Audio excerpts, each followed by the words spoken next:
You're watching the Action Sports Jax 24/7 network. Now it's time for the Brent and Austen Show. Oh, yeah, look at all that. Celebrate in style here in Jacksonville. I like this, Hamby. Good work. Appreciate this kind of stuff. Team pictures, water everywhere is still dripping off the ceiling and the logo in the locker room when we went in there. And look at Steezy Trev, along with our schedule of events coming up here on the official stations of the Jacksonville Jaguars. This week, we really get it rolling now.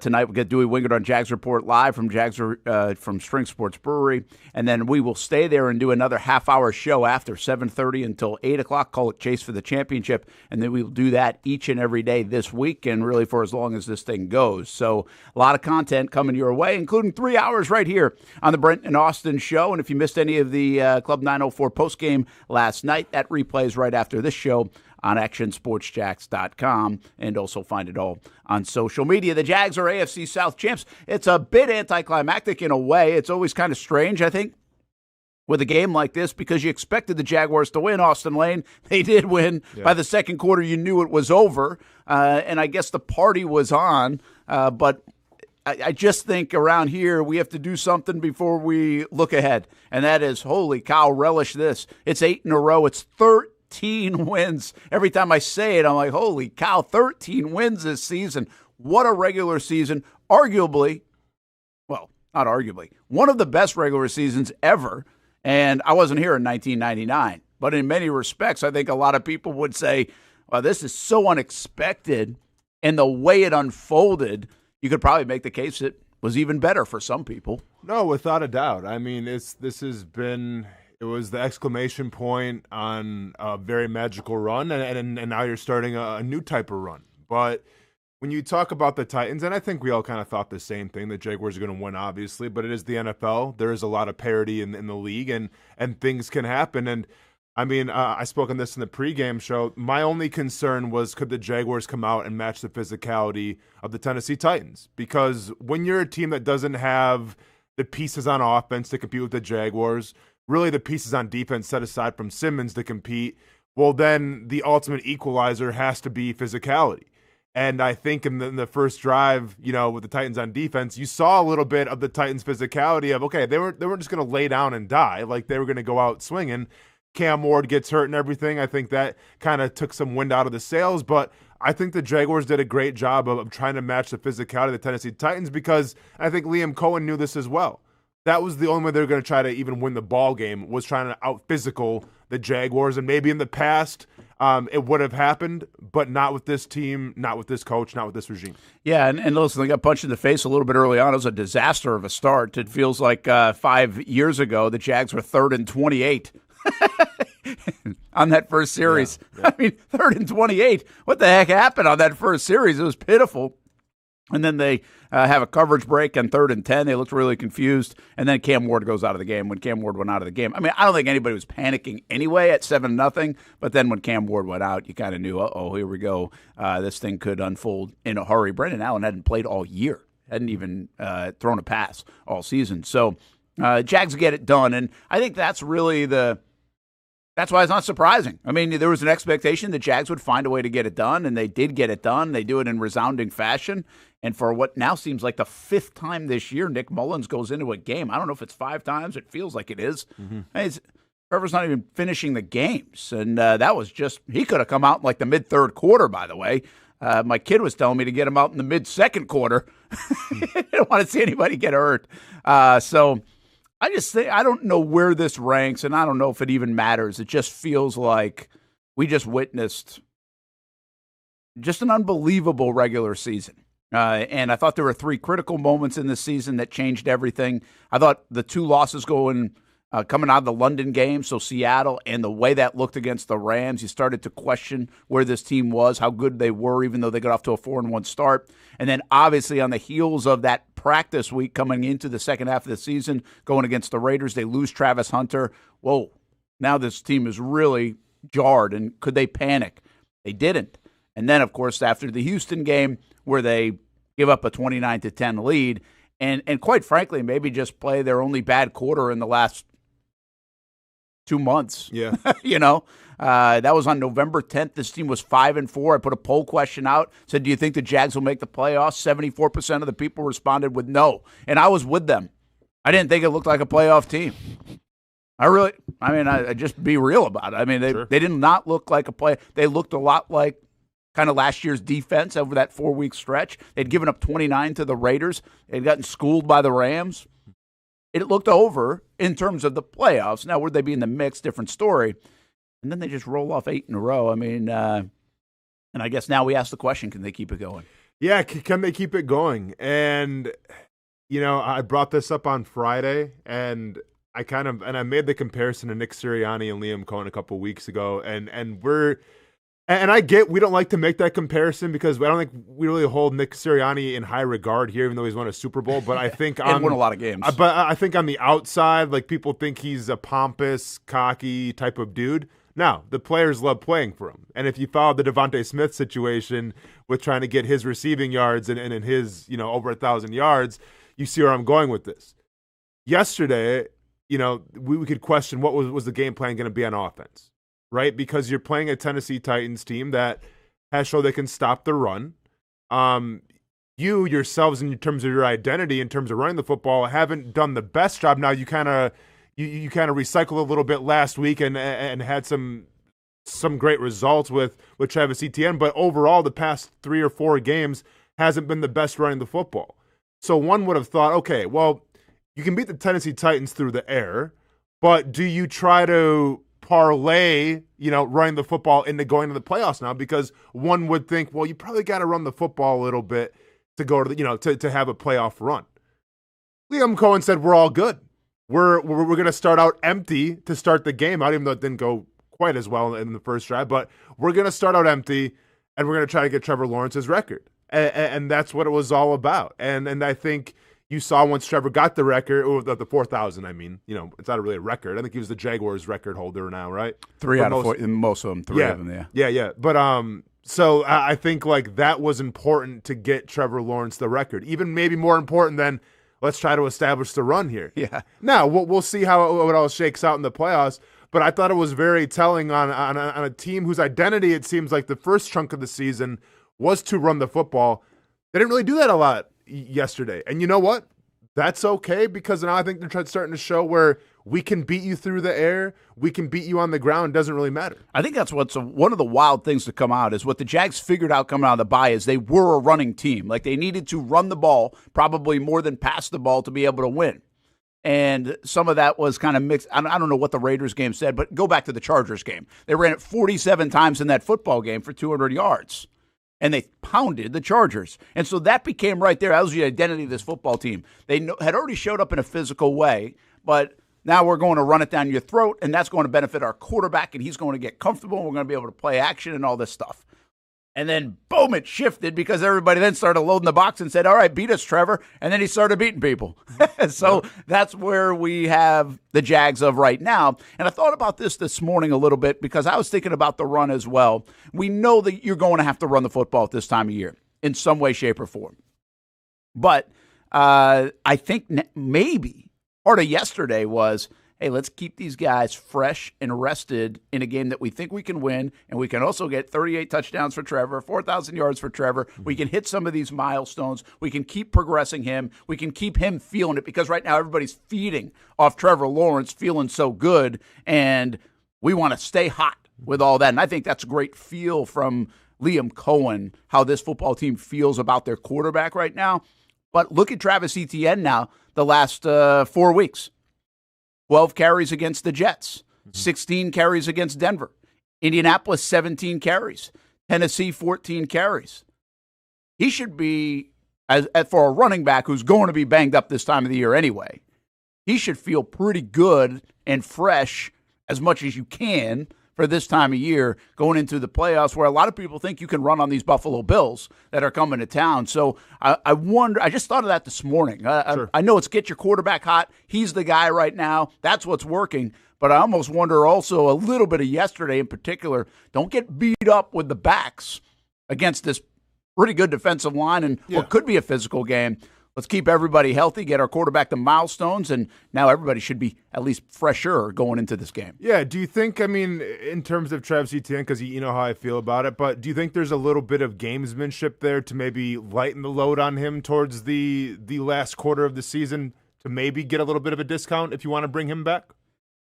Oh, I don't think so. No. I don't think so. I thought this is where you were going with that question. I was like, maybe gamesmanship on trying to change the way defenses are going to approach the Jags and then kind of hit them back with, we're going to come up. Like, it is amazing to me how many times the ball is about to be snapped and I'm like, they're about to hand off. Okay, they're going to hand off. They're going to hand off. It's like, nope, another pass. Another pass. Another pass. I'm like, this is crazy. Like, keeps passing the football in even situations where you're like, okay, now they're going to try to settle in and get the run. And I think it might be not that. I don't think it's that, Austin, at all. Okay. I think it's more, are they playing a little bit of cat and mouse with potential defenses like Buffalo's or New England's or wherever, says, oh, now we got to stop Trevor in this passing attack, and we're going to hit you with what we know we can also do with, hey, 40 rushes for 200 yards. We can do that. We think we can do that. And I wonder if they do that coming out of the gates against the Buffalo Bills this week. Well, yeah, I mean, without a doubt, like if you look at the numbers recently, it's got to be like, okay, we got to stop Trevor Lawrence. But, you know, when you look at the yards per carry, you know, it hasn't been great. I don't know. Like if I'm the Buffalo Bills defensive coordinator, I don't even know who it is right now. I know what type of defense they're on. I don't know who the coordinator is. But when you look at their defense, like, yeah, I got to stop Trevor Lawrence. I got to stop these wide receivers. And granted, Buffalo's defense isn't the best at even stopping people in the secondary, you know, with the secondary and everything. So I don't know. Like, it's just, to me, yeah, this is the emergence of Trevor Lawrence being, you know, maybe a top 5 quarterback now, maybe being the conversation of MVP more than it is maybe taking away the reps from Travis Etienne. It's taking what the defense gives you. But it's a little convenient now where I feel like towards the middle of the season, we're talking about, man, Travis Etienne's about to break the bank. He's about to be like probably the highest, you know, paid free agent running back on the market if they don't choose to franchise tag him. And now with a little bit of a lack of production and the lack of the carries, the price may have gone down a little bit just because this is how the NFL works. Like, you know, the people want to ride the wave when you have a big days, a lot of carries, a lot of yards. Okay, pay him this much money, and all of a sudden he starts falling off a little bit. It's like, oh, it's going to come at a discount. Yeah, I think it's a fair point. I can't imagine they care anything about that right now. I just don't think so, but maybe, Sure, yeah. maybe. I mean, they might be business-minded in that sense. Hey, Hamby, I know you just had his numbers up. I think he was on pace to have a career high in rushes, so he ends up with 260. I think he might have had 269 or something in 2022 or 23. So if you're on his page, maybe you can check that out. But I know he was on pace, and that's what's interesting to me is that look at those numbers the last really 6 weeks. 267 in 23. Okay, I thought so. And so I thought it was a slam dunk. He was getting over 300. And this is the thing with running backs, and especially when Tootin went out. But again, this coincides with Trevor playing well too. So I don't know if there's more to this or not. But the reality is it fell to the place where, hey, Tootin's healthy. Yep. ETN is at least a little more fresh, and their passing game is taken off, and their quarterback's hot. So I think everything lines up pretty well. Obviously, you hope Cole Van Lanen's okay for the Jacksonville Jaguars. And we talk so much about the Buffalo game, but I do want to just stay on this regular season for a moment, this AFC South Championship, and then there's the Trevor part. I mean, there were MVP chants in the crowd on Sunday, and we know he's not winning the MVP, all right? He's not. But the idea is he's probably going to finish third, the way the odds makers look at it, or he's going to finish top 5, which would put him in MVP conversation now 2 out of his 5 years in the NFL. And I know there's been a lot of rocky roads and everything else. But, I mean, do you really feel now he's arrived? Like, this is the Trevor, and that doesn't mean you're not going to have a bad game. I mean, we might find out here in January he has a bad game, but is there now this confidence in this building, in this city, across the league, that this is the Trevor? Because we did get it in 22 and 23 before things fell off due to injury and then more coaching changes. Yeah, is this the Trevor? Yeah, absolutely. I think this has to be the Trevor, because it's got all the characteristics, all the symptoms to prove that it is. There's no like, well, what if this? What if, like, he's got the coach. It seems. I mean, once again, this is the first year sample, but it seems like he's got the coach. It seems like he's got the play calling. It seems like he has the weapons. It seems like, for the most part, even though it's been kind of stagnant the past couple weeks aside from the Colts game, he has the running game. Like, I think he has it all. So, yeah, and granted, and knocking on wood, hopefully it's not against the Bills, like, there may be a playoff game where, it doesn't look like it's looked like the past couple of weeks. And that'll be okay. But I think going forward, yeah, there'll be some one-off games here or there, as opposed to like having like a really great game that's like a one-off. I think now the tide has finally shifted where we see what it's supposed to look like. We see what it's supposed to be, and it may have been a long journey to get to that point. There may have been a lot of trials and tribulations, but this is what expectations should be now.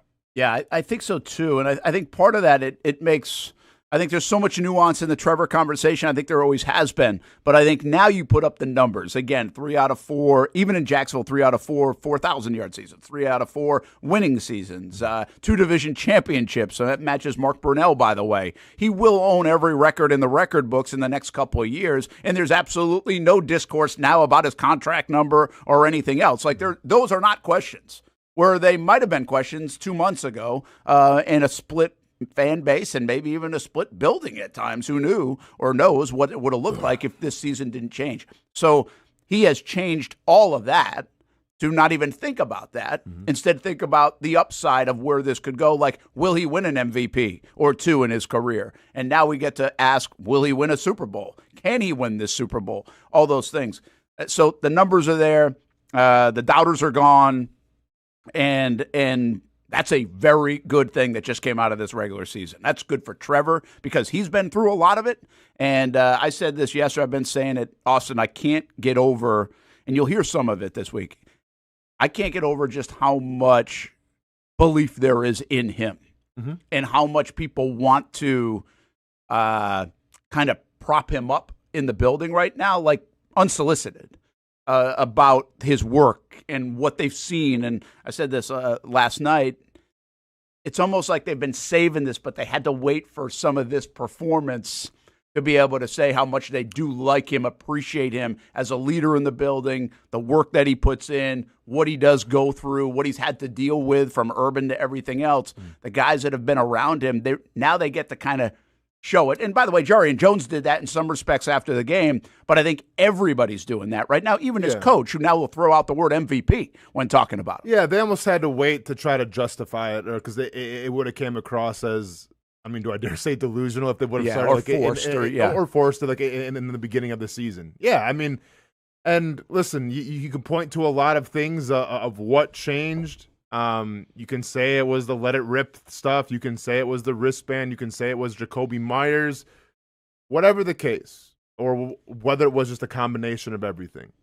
It took a while to get to this point, but hey, better late than never. And I think, and once again, like I want to live in the present right now. We can talk about next season and what it'll look like and everything, but why can't this get even better? Like, why can't Trevor Lawrence get even better? Like, why can't this offense look even better? No, I'm not going to lie.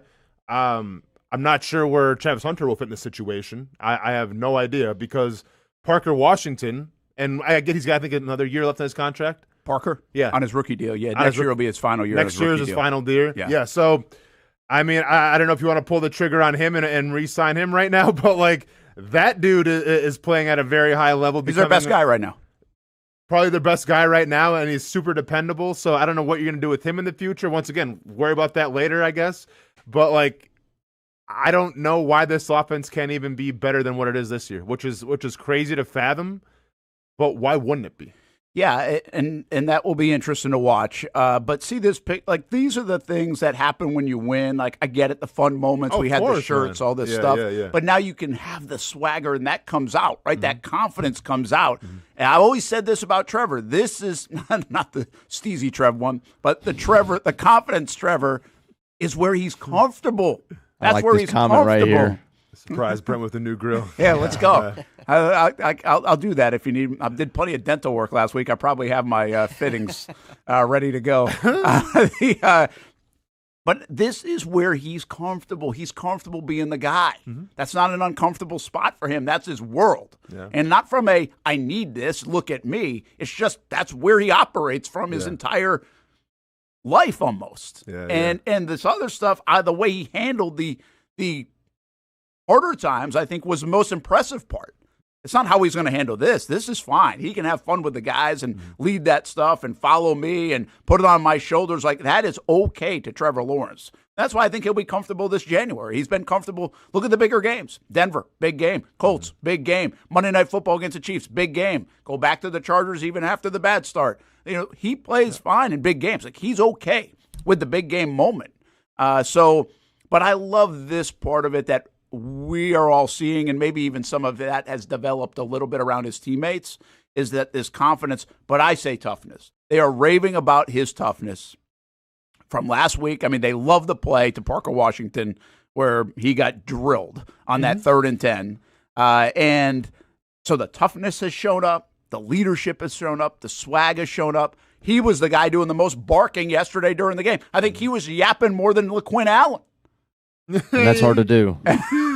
But he was fiery yesterday. When Parker went down, he thought it was a cheap hit, I think. Because if you look at, and he basically knocked the wind out of himself, Parker said. But he thought it was Trevor got fiery there. And some of that's Tennessee. And I think if you've seen Jeffrey Simmons even added, Trevor likes to yap, man. We go back and forth. And, I saw Darlington's piece. He led it with, I think, the Denver thing in the tunnel where he's swearing a little bit. And, that's what finding your swag is, finding your confidence is, and you can really feed off that. And he's going to still be him. Like Trevor does a wonderful job of doing that. Yeah. But I think what we're learning is, hey, this is part of him too. He does have a little bit of that edge. He does have some pissiness, and he's way more of a fiery competitor than maybe we've been able to see because of some of these ups and downs. Yeah, I mean, and listen, it's cool to see as long as he's being himself. Yeah. Right? And I think once you find your new confidence, once you start having the stats and the success to back everything up, then it almost gives you a new lease on life, right? Like we all talked about, like we've come to terms that he's not going to be Baker Mayfield. But guess what? He doesn't have to be Baker Mayfield, right? Like I prefer him probably not to be Baker Mayfield at this point, because how is Baker Mayfield doing? So as long as like he can find his niche and keep playing at a high level and kind of navigate the steezy Trev and all this stuff, and he still has the support of his teammates, like that's all you need, man. And it seems like he's got that in spades right now. Yeah, it really does. And by the way, people were begging for some of that fieriness, right? Like, that's why he's not playing well. It's like, I think one has to come before the other sometimes. And it does, and maybe it took a little fire to gain a little fire, right? Because people wanted to break down Liam Cohen on the sidelines, patting his chest and doing all this stuff and yelling. Like, they thought that was a big deal, even though, hey, it's football. It's not that big of a deal. That wasn't a big deal. Yeah, but that wasn't a big deal. But, like, maybe it took a coach that was a little more emotional, a little more fired up to get that out of Trevor. Yeah. And obviously it's paid dividends ever since. And I do appreciate that about Trevor, that he admits that. Like he says that, right? He says, that's definitely kind of, made a little bit more edge in me. And what people wanted to happen, Doug Peterson wanted this to happen, I think Liam wanted this to happen early on, is the old, we know we've seen Dan Marino grab the face mask, Brett Favre grab the face mask of receivers. That's what they wanted to see. They're never going to get that. Trevor told us, like, that's not him. Yeah. And he's not doing that. But this is like the version of that, like when you can play with your chest pumped out. And also, he's got a better way to go about this than most people. He is gifted more than most people. There are things that he can do physically that most people can't do on the planet. And so you get to boast those things. And that's what's the cool part right now, is that he's pushing those things out where he's got everybody talking about his ability to move at 6'6", his legs, his toughness. Look at the throws he makes. Like, at the end of the day, that's more important. He can do it on the field. No, without a doubt. And listen, like this, and that people want to talk about mechanics and all this stuff, like the arm angle and his footwork, turning the hips towards the receiver better and all. I saw a bunch of breakdowns talking about that. That's not what it is. I mean, okay, it could be a part of it. Yeah. But I think what the main part is that you had a coach for the first time try to challenge Trevor Lawrence. You had a coach for the first time that instead of just coming in with, oh, this guy was taken number 1 overall, here's the expectation, he's not reaching the expectation. Oh, okay, well, this sucks. Like, you had a coach who's holding him accountable now, and maybe not afraid to call him out if it's not going well, or not afraid, guess what, to praise him when it's going really great. And that's the result of Liam Cohen. Like, it's an X's and O's business, but it's also a people business. And I think sometimes where head coaches go wrong the most in terms of player development, it's not understanding the people business part of it. And I think Liam Cohen, more than anything, I say all the time, he's great at adapting, and he's great at bringing the emotion. He understands people, and he understands the people business. And I think that was at the forefront with Trevor Lawrence, and now, like, the Trevor Lawrence you see is a result of that. Like, the talent was always there. Yeah. How do you unlock it? The physical traits, those things were always there.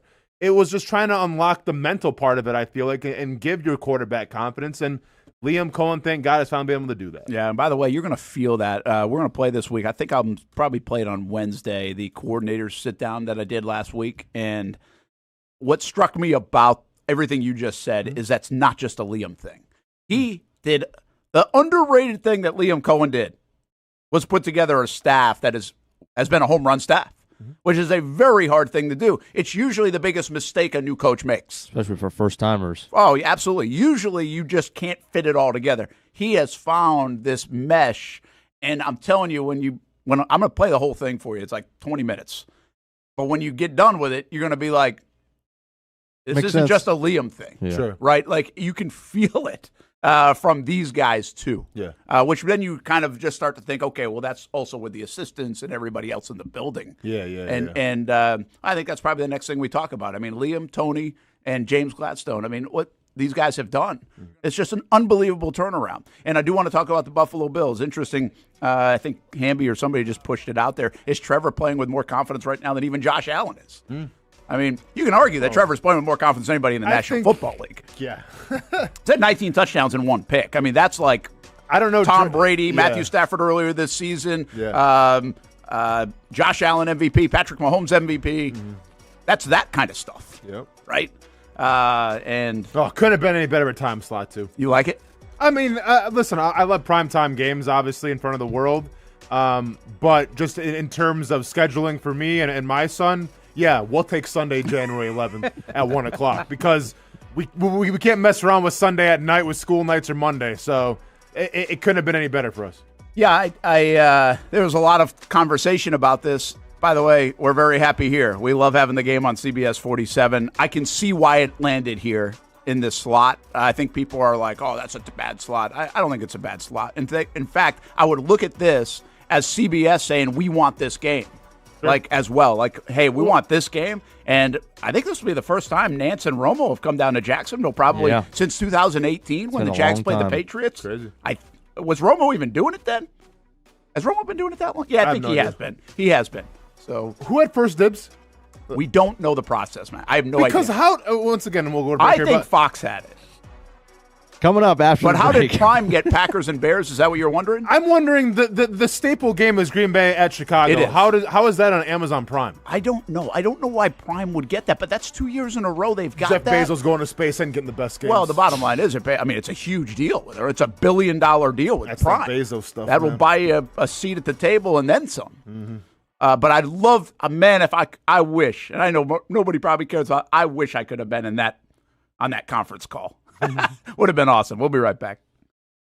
When it's time to get a new car for anyone in your family, just remember, nobody but Nimnick, the #1 Buick GMC dealer in Jacksonville. Get the latest price breaks on 2023 and 2024 models or the newest 2025 vehicles in the showroom on Phillips Highway or shop online at NimnickBuickGMC.com 24 hours a day. GMC Sierras, Yukons, and the redesigned Acadias, or get the all-new redesigned line with Buicks. It's nobody but Nimnick, and part of the reason why is this is a first-class buying experience here at Nimnick Buick GMC. You're not just a customer, you're a friend. This is about getting a vehicle that best fits you and getting you on the road, and also helping you and your family down the road.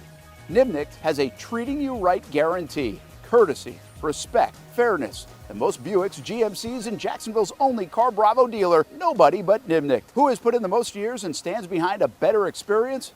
Nobody but Nimnicht. GMC. We are professional grade. There's a saying in sports, you can't win them all, but you can win a lot with good folks on your team. Like that one painter, First Coast. It's tough to beat the sun in Florida, so your home fades. It's tough to beat that HOA when they come calling. Beat the sun, beat the HOA with that one painter, First Coast. And it's a good time to do it.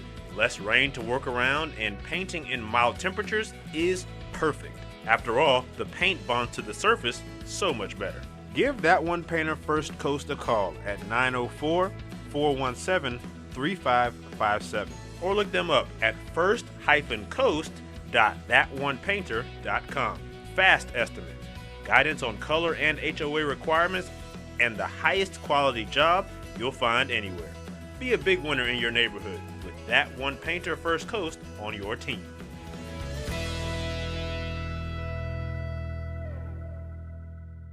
It's one of the hot spots in the area. Welcome you to String Sports Brewery out at the beach. Big crowd on hand tonight. The fans are here. And now, the newest hot spot at the beach is open. String Sports Brewery in Jax Beach has opened its doors with rave reviews. We're going to be fans forever.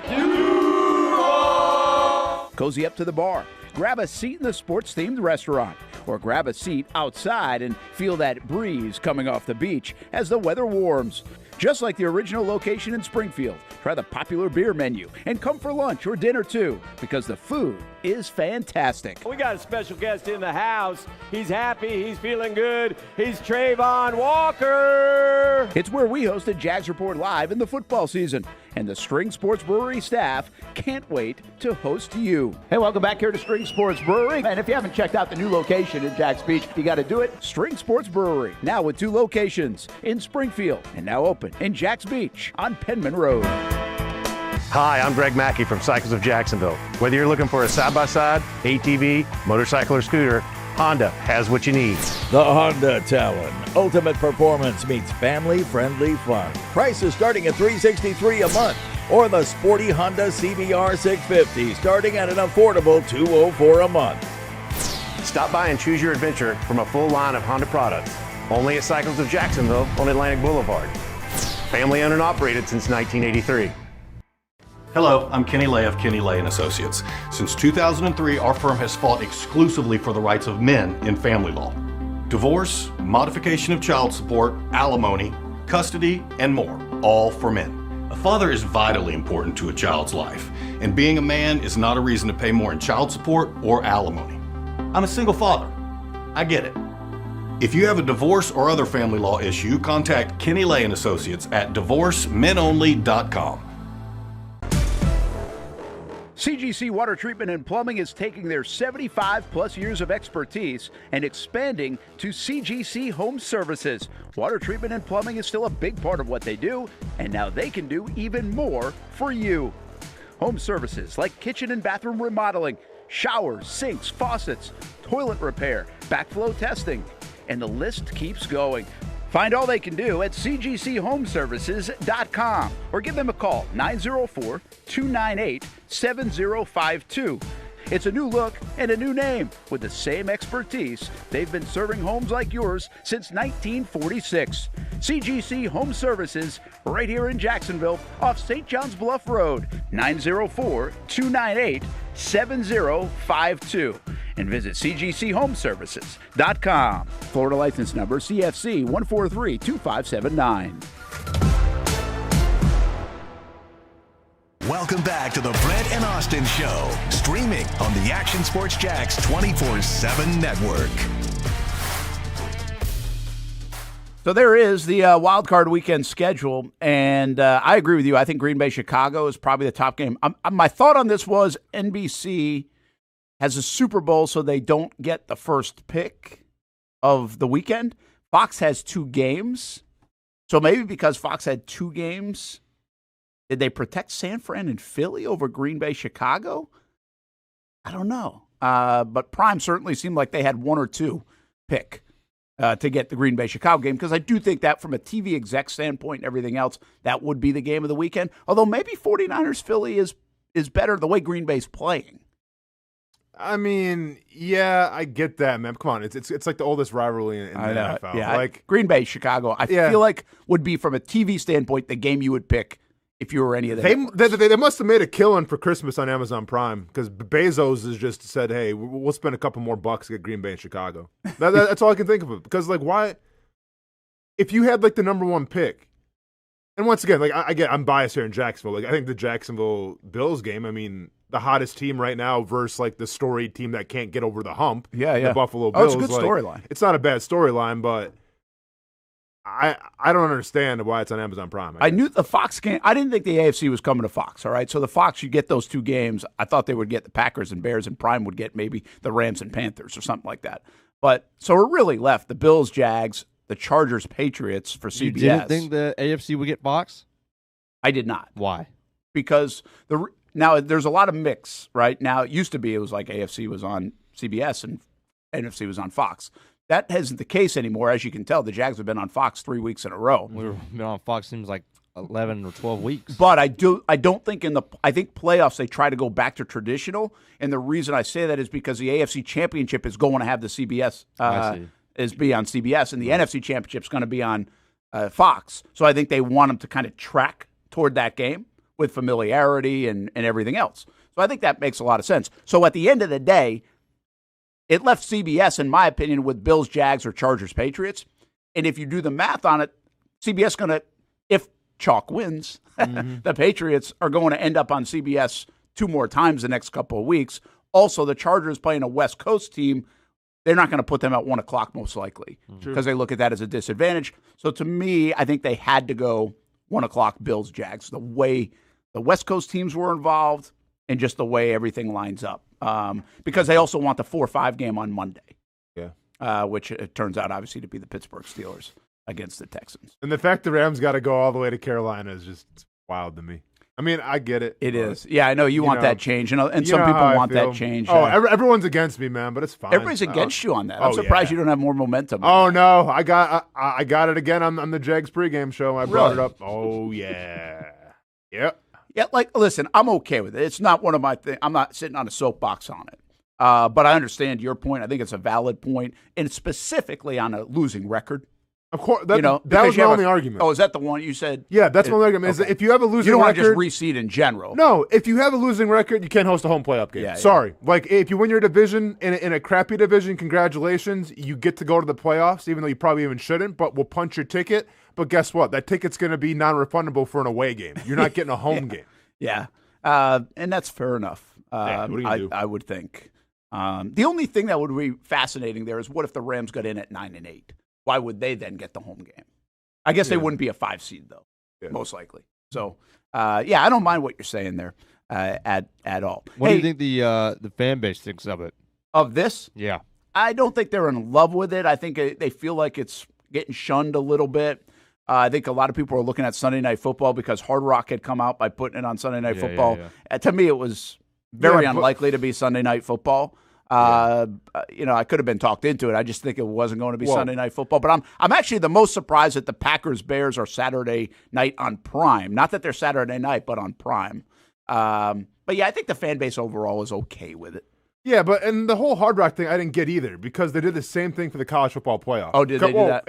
As someone who was watching the Oregon matchup very closely to see what time they play, and I think get my son down to South Florida to see the game. Yeah, like they said it was going to be like at 4 p.m., and then ended up being at noon. So they must just have to put time slots in on Hard Rock? I think so. Yeah. Just like time holders, whatever you want. Just a placeholder there. Placeholders, yeah. So you can't get them there, huh? Oh, no, this is for the last game. Oh, it'll be the last one. Yeah, because they played at noon, and I had to get them from Mom's at like 10. So unless Tony Khan wanted to front us his private jet to go down to Miami, we weren't making the PJ. it. Yeah. But it's like, hey, it's all good. I'm trying to save a little money. Yeah, that's in the long run. I had to buy playoff tickets, man, Yeah, which, by the way, playoff tickets aren't cheap, but buy them up. Oh, I got them. Hey, I got mine real quick. Yeah. All right, let me do this with y'all. Looking at these 6 games, tell me, and I get that price of ticket does not equal how good the game is or anything like that, but give me where the Jags are in 1 through 6, ranking the most expensive or least expensive ticket. Oh, I like this. Bonus points if you get the If most we can expensive ticket. Okay. It might be Jacksonville. Sure. It might not. Sure. Well, are you going just like median ticket, just to get in? I'm going lowest. Okay. And this is according to ESPN, so who knows? But I think they have a. Okay. I mean, see, to me, because you got to think of like the away This fans is like the as game well. show the other day. This is the game show. I think Jacksonville is higher just because of the Bills fans, and the tickets are pretty pricey right now from what I've seen in Jacksonville. I think the cheapest one's probably the Steelers-Texans. That's correct. Okay. Good call, Brent. But then the most expensive one is going to be either Niners, Eagles, or Packers, Bears. I think it's Packers, Bears. I feel like it would be Packers, Bears, so let's go with that. By over $100. Okay. It's the most expensive one? ESPN says their lowest ticket is $424. And then I would think 49ers and Eagles are next. I would think the same as well. San Fran travels pretty well. Jags are next. Really? $309. Which obviously doesn't include standing room only because I know the Jags have SROs for $200. Is Eagles 49ers third? Yes. And then I would say the Patriots are next. Yes. Eagles and Patriots are like the same. We would have needed like a little mulligan there to get that. Yeah. But I'm surprised because I wouldn't have said Jags next. I would have said Patriots. But those table jumpers. I figured Rams Carolina was here. Well, it's interesting you say that because I don't think. What do you think? There was about 12,000, 13,000 Bills fans. I think is the number people had mentioned back in 2017. But I think the interesting part about 2017 from a Buffalo standpoint is that was the first time they'd been to the playoffs in like 2 decades. Ages. So they were just geeked up, right? And they were doing all they could to get here. Now, listen, I understand they travel well, all that stuff, no doubt. So there will be Bills fans here. But I wonder if there will be as many. And I don't know what that means. Will it be 8,000, 9,000, 10,000, 6,000? Will there be just as many? I don't think there'll be just as many because, again, they were just fired up to be in the playoffs. I would think if you're a Bills fan now and you're not like in the driving area, you're probably like, hey, we got Josh Allen. It's a wide open AFC. I'm saving that for the Patriots game next week. We're going to beat Jacksonville. You know what I mean? Like those kind of things. Maybe. Yeah. I mean, that's not a bad point. I'm really curious because I thought Jacksonville fans showed up pretty well yesterday. It was like, good. All things considered, because I saw maybe 5 Titans fans. Oh, yeah, because you know what it is, right? Like, so sometimes like the away team will bring some more fans, so it fills up a little bit more. I thought the stadium was pretty full yesterday, and all I saw was teal and black. So if that's the case, I mean, maybe you won't see. I don't know. Through the TV, I think we're going to see plenty crazy. of Bills. Oh, by the way, this stadium is loud no matter how. Even when you have It sounds however like a many zoo. against the Jets, it's loud. Yeah. It is a loud stadium, and the fans that are there do a hell of a job. I thought it was a light crowd at first, and then what was very interesting to me, and we know this happens, right, at the club seats and the people gotta fill in, terrorists and all that. Well, in the late first quarter into the second quarter, I thought everybody, it looked packed, actually, because everybody had come out because the Jags were putting on a show. They wanted to be out there for it. And then I think the sun started to pop a little bit and all this stuff. But there's just so many people in the club area and all those other areas that makes sometimes the stadium, and as we know, doesn't look as full as it actually is. I wonder if that still happens if it's a 4 o'clock or an 8 o'clock kick. Yeah, I don't know. I think this guy's going to be packed this week now. So the tickets are going to be expensive, and you will get your Bills fans. They will feel like a lot of Bills fans. But I'll also say this. In 2017, it felt like there were 30,000 Bills fans, and that wasn't even close. Like, it was more like 12 or 13,000, I think it was. Well, then they must just be holding hands, doing hands across America. Because, being at that playoff game and tailgating with everybody. I know. It seemed like they were everywhere. They were everywhere. It seemed like. It really did. I remember thinking the same thing. I remember talking about it, and I remember then talking to ticket folks and there were less than it looked. Huh. And one of the things about what's interesting in Jacksonville is I think you'll see so many Bills fans early because they're so used to tailgating very early. Sure. In Jacksonville, people don't tailgate all the time at 8 a.m. That ain't it. Yeah. And so you'll see the visiting team that really brings. You'll see it'll be 10-1. Bills versus Jags fans if you go down there at 10 a.m. Sure. So it'll feel like, holy cow, this place is inundated with Bills fans. And I don't think it will be as much as perceived. Hey, I want to get to the Bills game. I really do in a moment. But I still want to just relish in a 13-win AFC South divisional championship because, the Bills fans have been through a lot. Jags fans have been through a lot. There are a lot of other fan bases have been through a lot. And when you've gone through a lot, I think you cherish these times because this was just off the charts good. But I also think Jags fans, in a way, are lucky because in 2017, that was a fun season. That is a really good football team. Then you go 2022, magical season, really fun. And 23, by the way, was really good until December.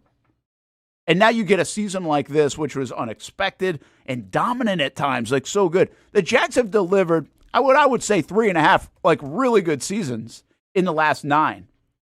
And one division championship every 3 years, a home playoff game every 3 years. There are a lot of franchises around the National Football League that would beg for that.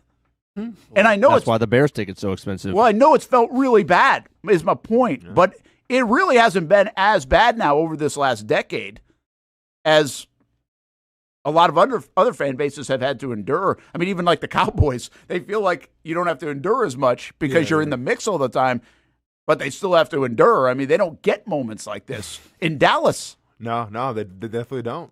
So, I mean, you got to appreciate it, is the point, that right now it's looking good, and you got to appreciate the people that have turned it around. Tony, James, Liam, we've talked at length about them all season long, but what they've put together, Austen, how they figured out this puzzle piece is incredible. And you know what I started to think about him a little bit? James Gladstone or Mike McCoy mugging you? Mike McCoy, though, he's a good dude. And that was very classy of him to come over to Tony and James after the game. But what I started to think about is my man Theo Epstein, who helped build the Sox. Here we go with baseball. And then we Cubs, had that conversation. And just this, that could find the puzzle pieces, right? The right puzzle pieces in this jigsaw of trying to figure it out. And at least for this year, they've done it. Of course. They've absolutely done it. They've found a way to keep the right guys, develop them from a coaching staff standpoint. Deserves so much credit for developing so many players like an Antonio Johnson. But then they got the right guys in the mix from a veteran standpoint, which the last regime tried to do that last year with players like Armstead and Darby and some of those guys, and that didn't work last year. It worked this year. And Gladstone and Baselli and, of course, Cohen have really pushed the right buttons. They've pushed all the right buttons, it seems like, and it's gonna be fun to see where it goes from here. Me and I don't know his nickname yet, so we'll just call him by his name, I guess. Me and Chandler talked about this on Friday, I guess it would have been, or Thursday. I can't remember. How long I don't know. We've been off. It would have been Tuesday. It would have been Friday. Yeah, maybe Tuesday. It was a day. But the narrative now is going to be, you have so many guys that you can turn over the keys to. Because like this year, it's been about establishing what the culture is going to be, what the standard is going to be. And Liam Cohen, James Gladstone, and Tony Baselli, they've all done a part of it. But being the delicate ecosystem that is an NFL locker room, it's got to be time one day to be like, okay, well, we've shown them the way. Now let's let the players carry it from here. And I think players have carried it from here so far. We have, guys like Trevor Lawrence, Josh Hines Allen have already done a great job of kind of showing the way. But the goal is going to be, all right, you guys take it over, and then me as a coach and Liam Cohen, let me just focus on, being in my lab and drawing up some more plays and everything. So I'm really curious to see next year of what that's going to be like now because, Buster Brown could be a guy. Parker Washington could be a guy. Brenton Strange is already a guy. Like there's so many guys on this roster that you either have to re-sign, franchise tag, negotiate, whatever. But there's so many guys now that can kind of carry the mantle, carry the torch of what it means to be a Jacksonville Jaguar. I'm really going to be excited to see what that's going to look like next year as well. Yeah, just quick note, we're getting a lot of Cole Van Landen thoughts, and Reese says that Mia talked to him yesterday in the locker room, basically said he was pretty good. Now, pretty good, I don't think there's any absolute diagnosis, but the thought there was more of a like knee bump, bone bruisey kind of thing than a structural thing. At least that's what my takeaway was. Yeah. But who knows? I mean, we're not going to get updates on the injuries, folks. Like, it's just not happening. Sure, We'll see Wednesday, Thursday, and Friday, but it felt like to me there was more positive news coming out of the Van Lanen front than negative. Well, I need you to address that comment. Well, too, yeah, real quick, and he seemed to be in great spirits as well. So, like, after like a post game interview, anytime a player seems to be in good spirits, that's probably a good sign going forward. Speaking of injuries, though, what did that one guy say in the chat? Hamby? Brent, if we beat the Bills, will you jump through a table? I remember you promising 2 years ago and never following through. Didn't he? Hey, was that the playoff game? I wasn't a playoff game because we weren't doing a show yet. No, it was a regular season game. It was regular season, I think, when they came in. I think the Jags won 9-6 that game or something. Yeah, because they had number one offense and defense. That's Mark Roush. Shout out to him. I did promise for listening all these years. That was a bet. I never delivered on Hey, that. listen, if you're new to the show, we never pay our bets off. So, like, don't expect the bets to be paid I paid now. off a good one this year. It took 3 months, but eventually. Well, this one might just take 6 years. I guess so, Jumping man. through a table. I guess so. We even had Tony Khan on the show to address it, and he's like, I wouldn't do it if I were. Like, he did. It didn't help any. Like, it's just. He's told me not to eat so many Uncrustables and not to jump through a table, and I've been listening. Just go through it, Yeah, man. Speaking of a con, Brent, you're saying before we get to the Bills, we got a grill. Yes, I got to put a grill in before I jump on the table. Yeah, you do. Yeah. But you're talking about relishing in the 14-3 and the division title. Before we even get to talking about the Bills, well, today is in the NFL world Black Monday, and I just think it would be unforgettable for us if we didn't go back to last Black Monday and realize that this was our reality 365 days ago. Yeah, it's an amazing turn, and the infamous Zoom call. Yeah, this what a disaster. But this 2-week span, last January to me is going to be one that we look back on that maybe again you wonder where these moments are, and I'm sure we've wondered and thought that could be the case before when Trevor got drafted or when Doug did his thing or who knows when Tom came back. It's like this is the moment that forever changes the franchise. This is one that I think could certainly be that. It's not only the Zoom call and the mistake of bringing back Balky, but the pivot 2 weeks later. That's the bigger move. He absolutely pivoted to bring in Cohen and reset this organization. Yeah, I mean, it was a crazy move because your bank account hasn't been the same since. Actually, you know what I'm saying? I've been pumping up Balky pretty good lately. I mean, oh really? So got you on the back end, huh? CBL some deal, freelance man. work. I mean, he saw it. Now Brent's doing freelance work for Trent Balky. Well, that's cool. Yeah, man. All right, never mind. I mean, listen, that guy's sitting that Christmas there bonus like was a little sweeter for me this year. That guy's sitting there calling everybody. Yeah. You seeing this roster? You almost swore. Yeah. You seeing this roster? Yeah. For sure. I did think about this. Cole Van Lanen was great. I actually also paid Walker Little, but after the Lions game. But you're good. It's a starting right tackle in the National Football or also, right guard in the National National paid Walker Football Little League. some money after a 50-point loss, but Did you? For some peace. What's up? Oh, what? So just because Trent Balky made great moves, I can't call him out in the bad moves? No, it's fine to call him out. I actually had to couch in my tweet the other Brent's day. probably getting a text right now. Shut him about up. Cole Van Lanen, and I put in parentheses, I'm not getting anything in my Venmo. I saw for this. that. Dude's probably tweeting you right now. You better shut Austen up. He's talking too much. But I did think about this. Do you think some of what we wondered about that Zoom call is what was he sold? What was Shad sold?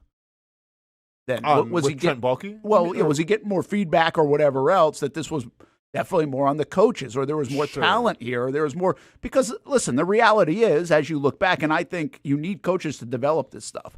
But Antonio Johnson's a great example of it. He's now the thing that always sticks out with me on the Balky stuff is, and I thought you had a great point, was where are the gems? Where are the 5th rounds, the 6th round, 7th round? Well, I'll tell you where they are. They're right in front of you right now. Buster Brown, Antonio Johnson, Cam Little. I mean, those are just 3 right now. I'd probably go back. But the Ezra Cleveland trade, good trade. Yeah. The Cole Van Lanen trade, that was for a 7th round pick. True. Jay Tufeli.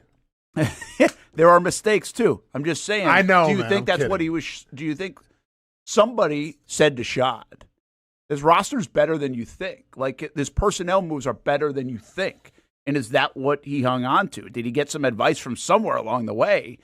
That's why we're keeping him. This is a development problem by the coaching staff. Yeah, I mean, I think that could have been something to it, but what I think happened is that, when Shad Khan got into the league, he wasn't necessarily versed with the X's and O's of football. Absolutely. Right? So just like with any business, you hire people that you trust, you hire people that you can kind of show you the way a little bit to teach you the game, but also you hire people in higher positions to help run said company, right? And I think Trent Baalke was at the top of that list. And I think Shad Khan had the ultimate trust in Trent Baalke. So even when it went south, there was really no other options, because what was Shad Khan going to do? He was just going to clear house and then kind of be left to his own devices and then hire who? Yeah.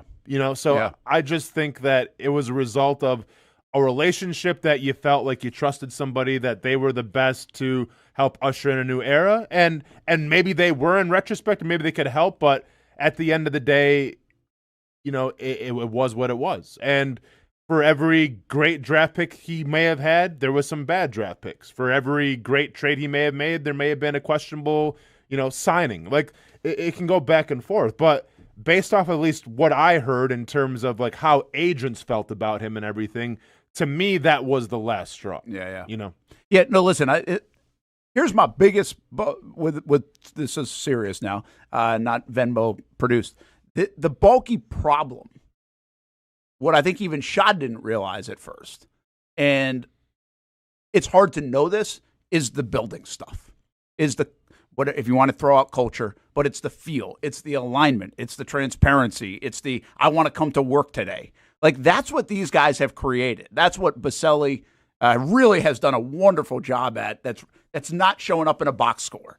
Okay, like, you have to almost feel that, and that's a tough thing to explain to everybody from outside or even inside the city limits. That's what's really changed. And Baalke was never going to fix that. He's just not that guy. He's not a relational person in that sense. And they now have a relational organization. And that's why camp has been so effective. They rave about that. That's why Liam Cohen went and got him. Because, hey, listen, were there more experienced guys that you could go get? Yeah, but we need this guy to relate to these guys and to get the most out of them. What a great call by Liam Cohen. I mean, to feel that. Because he knew he needed that. And, again, Baselli, very small things. I'm not going to give you the examples of it, but we know some of the examples of just these small things that make the whole thing work organizationally, not just the locker room work organizationally as well. So, and then obviously just the feel of this thing. I mean, you can tell these guys are aligned. I mean, they're going to go play golf all offseason together, I think, the way these guys are. They really genuinely like being around each other. Yeah. And that was never going to be a Baalke Peterson thing. No, it was not going to be a Baalke Peterson thing. But once again, and this goes back to my compliment of Liam Cohen really being a people person. I think the biggest detriment to Trent Baalke, and we can sit here and make fun of, the arm length and all those things, or if the guy's injured, he's going to get him. That was fun to joke around with. But I think the biggest detriment of what Shad Khan maybe didn't see with Trent Baalke right away is that he's not the best people person. Whether it's dealing with agents, whether it's with players, he's just not. And that's not me saying, because I've said what's up to Trent Baalke twice, but that's just based off of what I heard for some credible people that I hold in high regard. So I just think, it's the people business, and I think he lacked that. He did. I think you nailed it. I mean, and I never will quite understand exactly why Shad didn't see that or couldn't see that. Yeah. If I'm being completely honest, because I think a lot of people, you could pick up the phone and call three people, or you could just go ask three people, and I think a lot of people would say that. Again, nobody would say, I think Baalke's a bad guy. Just the relational part of it is, I shouldn't say nobody would say he's a bad guy. I'm just saying that wasn't the MO. It was more just this whole feel thing. And I think everybody knows that from whatever workplace they've ever been in. But make so-and-so a bad person might just be, I don't love working with it every day. Yeah, well, and maybe that's the problem with Shad Khan, was a guy who was more of a businessman than a football savvy person. Maybe he just thought, okay, well, maybe he doesn't go along with anybody, but he's still a good CEO. Yeah. Right? And in some some big businesses, you can afford to be a non-people person and still have success with a business. Football, you can't do that. Yeah. Right? And then maybe that's the mistake that Shad Khan made. Well, and remember this about the whole thing as we get ready to take a break. But, Shad had a lot of influence by looking at the New England Patriots and trying to get that right. And how did they do it? Well, Did they do it with the most fun building in the world? No, we know that, right? They didn't. That's that not was how also an anomaly, though. I get it. I'm just saying, yeah. like, if you're looking at that as a potential blueprint of how it happened, well, fun wasn't part of it. I mean, look at what the Atlanta Falcons are doing right now. They're trying to figure out how you get this mix right. They might bring Matt Ryan in to run the whole organization, it sounds like. And they're doing two different search firms, one for a GM, one for a coach. Like, to me, that does not feel like alignment. When you have three different things going on and you're about to hand the keys to Matt Ryan, who's never done this before as well. So listen, I think it's harder than people figure out, and some organizations have a harder time, especially if you haven't won, which I'm hearing like out of Cleveland. I think they really rave about Stefanski in a relational way. Sure. But they're like, well, 6 years, we just didn't get it done enough. And to be honest with you, 45-56, I think, is his record in Cleveland. That's actually not bad over a 6-year stretch relative to what it's been up there. So that's why they're making the move. Thoughts and condolences, too. Like, we talked about the Trevor Lawrence Civil War. How's the Shedeur Sanders Civil War going? Is there even one? Seems like he's not even being talked about at all. Well, and why do you think? Have you watched him recently? Is it that bad? Why would you? I saw a number about his QBR for football. You know, like, is it that bad? It's not good. Not good. It's not good. Yeah. Dude, the only two people watched Miles Jack's sack on TV. Millions watched on Twitter. Oh, Miles yeah. Garrett, because nobody's watching that game. You're only seeing it because it's getting clipped. Oh no! The best part about that was the high five to the ref. That by was the way, amazing. I actually had it chalked up on my phone, like sitting in the stands. I just wanted to, see it. So I had, I was streaming it from someplace. But it was cool to see. Hey, Delphonic, I knew that would come up when Baselli's never done it. I don't think that's actually, you're right. He hasn't done that. But he's been in the business world, and he's seen it. And he's been around this building for 20 years, and he's seen it, and he's been very close to all that has transpired. So I think he's almost had his training on that. Matt Ryan has not had training on that. He's been in a booth and in a studio instead of being in the weeds of an organization other than as a player. So I actually think Baselli started from a whole different standpoint. And I'll also say this. I think, what's Matt Ryan, like 38 years old? I mean, Baselli, just from a life experience standpoint, has 15 years on him. So I don't think that's the same. I think Baselli had more than people maybe even understand when it comes to that leadership feel and everything else. But that doesn't mean Matt Ryan won't work. Matt Ryan might be the way to go. And it might be a good try by Arthur Blank. I don't know. It's an interesting try, that's for sure. Game on CBS 47, Bills and Jaguars, of course, at 1 o'clock. All right, we'll talk a little bit about it. I want to ask this question. So think about this over the next few minutes. Are the Jaguars glad they got the Bills? Or should the Bills be glad they got the Jaguars? Or are these two looking at this matchup if you're inside the building? We'll be back on the Brent and Austen Show. Most of us know how to throw.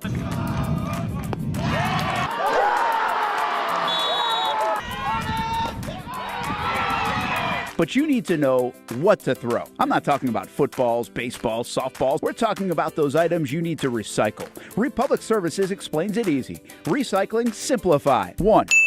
Know what to throw. When in doubt, throw it out. 2. Empty, clean, and dry those materials. It takes an extra minute, but it makes a big difference. And 3. Don't bag it. This makes the recycling process faster and more efficient. This is a look at the Republic Services North Florida Recycling Center. You can make this process even more efficient. By utilizing those 3 steps, Republic Services can help you become a better recycler in your home. Learn more at recyclingsimplified.com. What a throw! Touchdown, Jaguars! We're coming for you. They're going to get him on the ground, and that's going to end the ball game. We show no mercy. Lawrence looking deep in the end zone. Touchdown! Duval! ETN is going to take it all the way! Right here on CBS 47. CBS 47. Right here. Your official station of the Jacksonville Jaguars. And the Jaguars strike first. Go Jags.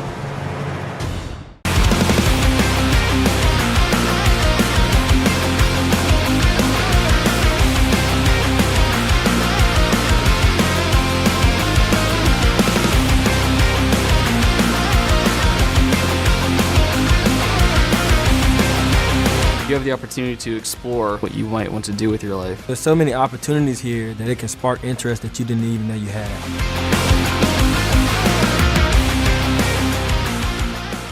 If you don't see a pit, it ain't legit. When you hear that, you think Bono's Pit Barbecue, a staple in Northeast Florida now for 75 years. A place that feels like home with friendly service, a meeting place for friends, family, or business occasions.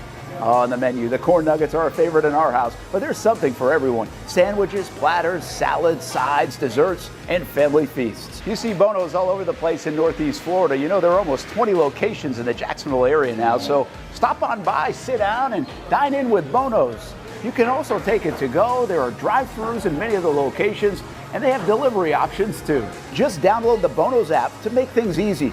I signed up for the loyalty program, and you can too, to get special offers. If Jacksonville is home, few things feel more Jacksonville than Bono's Pit Barbecue. Celebrate 75 years and many more to come.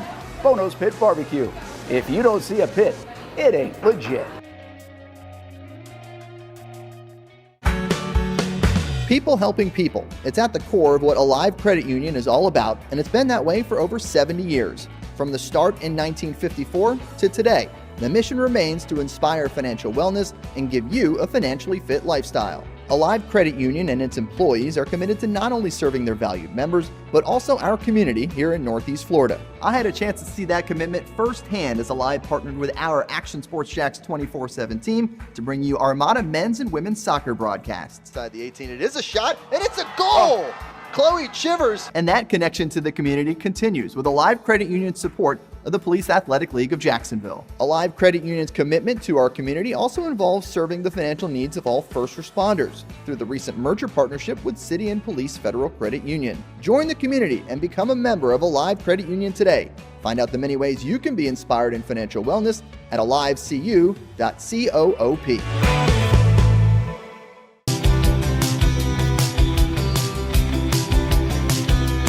Welcome inside the Armor Guard exterior and gutter helmet showroom. There's a lot going on, like glass exteriors, replacement windows, and down there we have the retractable screens and awnings, plus hurricane protection. Let's talk more about those gutters, and to do that, we bring in Kevin. He's the owner, he's the expert. Why Gutter Helmet? Well, Gutter Helmet is truly the only maintenance-free product. It lets the trash and debris go on the ground, the water wraps around and goes inside. Unlike filters, they sit on top of the gutters, and the trash and debris build up on top of the filters, which requires maintenance. With Gutter Helmet, we're going to keep you off the ladder, the most dangerous thing in your garage. With Gutter Helmet, you'll never clean your gutters again. So get off the ladder and put on the helmet. Gutter Helmet. Get a free estimate at gutterhelmetofnorthflorida.com. You can also call 904-762-7779 or visit the showroom on St. John's Bluff Road in Jacksonville. Welcome back to the Brent and Austen Show, streaming on the Action Sports Jacks 24/7 network. Oh, this is so nice to not look at. Isn't it a blessing? It is. You know, I actually saw this yesterday, and I had not even really looked at any of it. So obviously the Tennessee Titans, that's certainly a player for the Jags. Why didn't they lose one more game? Yeah, I don't know what that tiebreak would have been like. Nobody tanked this year, it felt like, right? Well, the Raiders tanked. The Raiders tanked. Yeah, the Raiders tanked. Max Crosby. That was it. Beg to differ. But what's crazy about this is looking at the Chiefs. Boy, does that stick out when they're picking number 9. And that's not courtesy of a trade. Move him down or move him up, whatever. But you know what I'm saying. I don't like him. I don't like him in the top 10. Too much recent success. I don't like him in the top 10 because then there's going to be like a tight end there, a receiver there. Get him out of there, Brent. Yeah, and the Bengals. The Bengals can move fast. You know, they've got a lot of big pieces. Can they find a next piece? Like, where are they going? There's not enough defenders in the world to make that better. All right, look at the top 10 right now. You're going to believe in the Chiefs, so I'll take them out. Do you believe in anybody else flipping their season?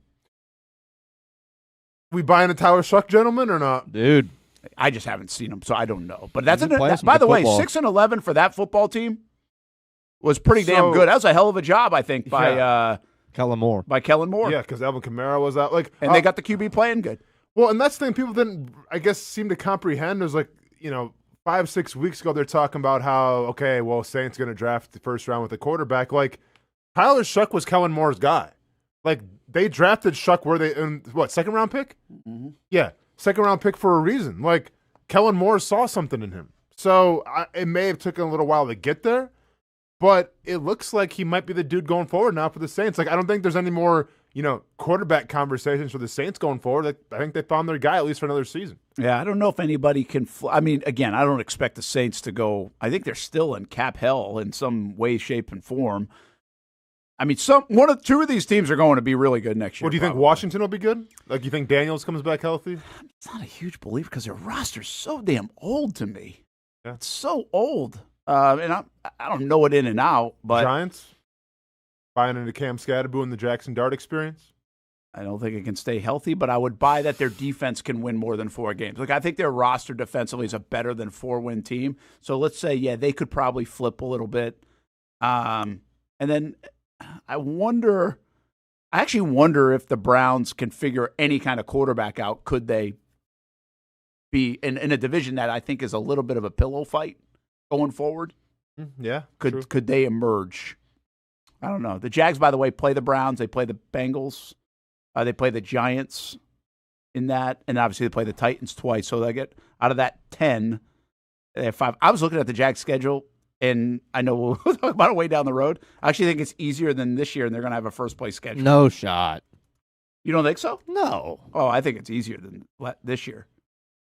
Really? I thought that the Jags, as a third-place schedule, had a tough schedule. They did, but next year's, Next year, you got, Chicago?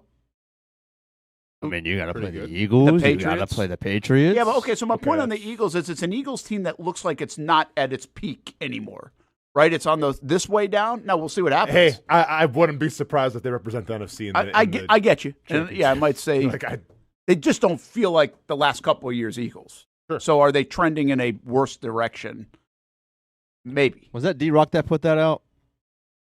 It's on. I don't know. It's all. Yeah. You're hosting the Browns, the Steelers, the Eagles, the Commanders, and the Patriots. All right, you said that very fast. The Browns. Right. The Steelers. Yes. Okay, not concerned about either one. No. Eagles. Eagles, yes. Commanders. No. And Patriots. Okay, Patriots. You're not concerned about the Commanders at all? I mean, I get the Jaguars are a far better team, but a healthy Jane Daniels. Yeah, I'm just saying going in. Okay, gotcha. Okay, right now they're 5-12. It's a 5-12 football team. Okay. And then you're away at Baltimore. Cincinnati again. Okay. How many times do we got to play Cincinnati? I know, Seriously. it's crazy. At Dallas. Okay. At the New York Football Giants. Okay. At Broncos again. Denver, tough. And in Chicago. In Chicago. I mean, there's literally 4 games on there that you'd be like, that's pretty tough. Real quick. And part of this year's schedule, by the way, was the travel, and the Jags did a hell of a job with that. Yeah. But the travel, they had 4 games out west. Yeah. I mean, and they end up playing the NFC West, which is the best division in football. Yeah. So, again, the AFC West and NFC West, nobody thought the Chiefs would be like this. And they went 6-2 against the 2 West divisions. Mm-hmm. Yeah. So, I thought this year's schedule was hard. Again, we know how the NFL works. I'm not telling you the Jags are going to cruise to whatever. They're just, I think the schedule looks easier this year than it did. Oh, yeah. Did this past season. Off-season conversation, but what's the best road game for fans that always go to one? Is it Dallas or is it Chicago? It's been a while since we were either, right? Chicago. To me, it depends when the games are. Well, that's fair. Trying to go to Chicago in the winter, I'm all good. Yeah, I think Soldier Field's a cool place, though. I think you would, too. Yeah. And what's neat about Soldier Field's around it and everything, and I think that kind of looks what downtown's going to try to mimic to some degree. Yeah. I think some of the elements of that, I've said this for years, but remember, Shad has a big Chicago influence. He has a place there. And so I think you're going to see some of that. To me, Dallas is extremely overrated. Extremely overrated. It's a cool venue, but I think a lot of the venues are like that now. You think the Jaguars got a Thanksgiving game finally? They might. As Mr. Pico They was might, saying? but I doubt it. I think I'm going to say I doubt it Well, because we got the 1 1 o'clock game this Sunday. We ain't getting a Thanksgiving Day game. Well, I believe that How many primetime games are you going to get, though, man? I believe the Jags could get that game because of the upside, but I just feel like the networks want to outdo every year now. So Dallas is going to have other games that are marquee on the schedule, and they're going to be like, well, we had 48 million viewers, let's get 50 million. And if they get the Jags, they're going to feel like, well, we're only going to get 46 million. I don't understand why there's a difference in that. I mean, 45+ million is 45+ million, or whatever the number is. I'm just throwing out a number. But That's why I think the Jags won't get it, but I do think there's a chance. I mean, this is a good year to come off having a chance to play on that Thanksgiving. I don't think the league gives a damn that the Jags are the only team left to play on Thanksgiving. I really don't. They probably don't. Breaking news, Raiders just fired Pete Carroll. I don't think it's not a surprise there. That didn't work. It's bound to happen. That did not work. I like Pete Carroll, though, man. Wish him nothing but the best. Oh, yeah, absolutely. I don't think it tarnishes his career either. Nah, we're good. Hey, unless you want, I was going to say a Bill Belichick joke, but we're all good. That's a good one. Listen, this is usually like the mock, your shock, your mock and everything. You're not even close to that yet, but just a little game quick. How many primetime games do the Jaguars get next season? Because what did they have this year? Was it just one? Just one. It better be the Atlanta Falcons stream, because remember the Falcons got how many prime? And I get like Bijan, they had 5. Bijan, did a good job of doing that, but you got to get at least 3. At least 3. I would think there'll be 3. With Thursday nighter. Yeah, I think there'll probably be like a cool Jags Titans Thursday Sunday, night. Monday, Thursday. Sunday, Monday, Thursday. You think we get Sunday night? Yeah. All right. Again, if Trevor Lawrence, well, it's not an if. Trevor Lawrence is going to go into next year where people are talking about him as an MVP candidate. And by the way, you still have Travis Hunter too. And you got Travis Hunter. And the Jags are going to come off a playoff appearance. So yes, I think it's kind of like right now. Like who would you rather watch? You're asking me more than the Richard Sherman. Jags right now, and I get it. We're very biased here. But if you tried to take a step back and you're a football fan and you just put the TV on, who would you rather watch right now play football? Houston's won 9 in a row, but they just don't feel like the brand that's entertaining from my couch as much as the Jags are, averaging 33 points a game. Correct. Now, like, I this is off the record, but I don't mind watching Houston just because their defense is I get crazy. it, and I'm okay if you answer that. But dude, I don't like saying but that. most people don't want to watch defense. No, I understand, but like, I like watching dominance in any position, right? Or a player. Yeah, fair enough. I think the Houston defense is pretty good. I guess my question here is: are the Jags the most entertaining team right now going into the playoffs? NFL world? I bet you would still say the Bills. I don't know. I think they would. I mean, you got to remember, the NFL world's a little getting fatigued on the Bills. It's been like 4 years in a row. Here, you like watching Josh go like this to James Cook 30 times a game? I know. I'm not saying me. I'm saying that's what they'd answer. All right. Are the Jaguars the most fun team to watch, most entertaining team to watch right now going into the playoffs? I bet you a lot of people would say the Bears. I think that's a fair case. That's fair. I think in a way, San Francisco's very entertaining, albeit it wasn't Saturday night, but because their defense gives up so much, that you feel like their offense is going to score, and it's going to be 38-35. So I think they're like Seattle to me is not entertaining. They're very good. Yeah. But they're not necessarily entertaining. That's another team too. And their defense is fine. Yeah, I get it. I get it. Yeah, not going to break the bank in terms of viewership. I get it. The Rams can be entertaining. Yeah. Carolina is not. Puka Nacua is a one-man show. Yeah. Yeah. So Philadelphia is not entertaining to watch. Not an entertaining football team to watch. Kind of boring football, don't you think? Yeah. Like I like watching Philadelphia though, because like they're always one play away from just like combusting. You know, it feels like. Yeah, well, you watch it in a NASCAR kind of way. Sure. Yeah. Still entertainment. Hey, I don't watch NASCAR for the drifting. You know, I watch NASCAR for the. Very good.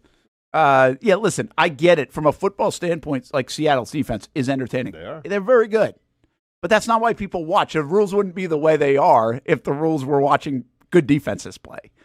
So, like, you've almost got to eliminate that. People want to watch offense. This offense right now is 33 points a game with a quarterback playing just as good as anybody else, and a defense and a kicker, by the way, who kicks it 67 yards, and a coach who's fiery, a team that's got personality. I mean, really, the only thing this team is missing that would be really entertaining more from a national standpoint is Travis Hunter. If he was a part of this thing, people would be like, holy cow, man, sign me up. Yeah. So, like, I really think there's a bunch of entertainment value for this football team going in. And I think folks would agree with that, and they're not alone. I mean, I think it's going to be a very good playoffs here in the NFL. So, to that point, and now as we flip a little bit to Buffalo, do you think the Jags are happy they got the Bills from a matchup standpoint? Should they be happy they got the Bills? In the building, not fans. Yeah. In the building. I think so, yeah. You do? Yes. Yes. Because this will be the matchup of all matchups. Like, if the Jacksonville Jaguars win, it will be because of this. It's going to be James Cook versus the Jaguars' defensive front and the linebackers. That's the matchup. And I think if you ask anybody in that building right now how they feel about it, they feel very confident that they can shut that down. So that's why I think they're pretty pumped for it. It's wild to hear you say that it's as simple as that for you, which I understand. He led the league in rushing. But you don't, you didn't even mention Josh Allen's name. So it's not, in your opinion, containing. They're not going into this today like, how do we contain Josh Allen? I'm talking about what their identity as a football team, having watched them right now on that offense. And yes, their identity is a big dose of Josh Allen. But Josh Allen plays his best football when James Cook can run the football. When James Cook can't run the football, then all of a sudden the offensive line gets put behind the 8 ball. Because if you want to look in terms of quarterback sacks, I believe Allen's been sacked as most, if not one less, than Trevor Lawrence. Okay. This season. Both in the 30s. Both in the 30s. I think if you shut down James Cook, it makes things very hard for the Buffalo Bills offense. So I think that they like the matchup. Flip of the over. People have been talking about this defense not as good for the Bills, but statistically it's not bad either. It's like in the top half of the league. But I think people feel like the Jags can run the football potentially against the Bills. Do you feel that way? Absolutely. Yes. Yeah. Now, once again, this is why I was such a big proponent of you try to run against Tennessee a little more and showcase that to build your offensive line some confidence. Well, they didn't really do that. So I don't know if the game plan is going to be to try to pound the rock against the Bills, just because I don't think the Bills want to get in a track meet with the Jacksonville Jaguars, which is crazy to say in the year 2026. We're like, no, honestly, really do the Bills want to get in a track meet with the Jacksonville Jaguars? Do you want to go toe-to-toe? I don't know if they have the horses to keep up with that. Yeah. Brandon Cook scare you? He shouldn't. Okay. It's kind of hurt the Jags in the past a little bit, but he shouldn't. The Bills, by the way, outside of the Jets game, which I'm not, it is what it is. They scored 35.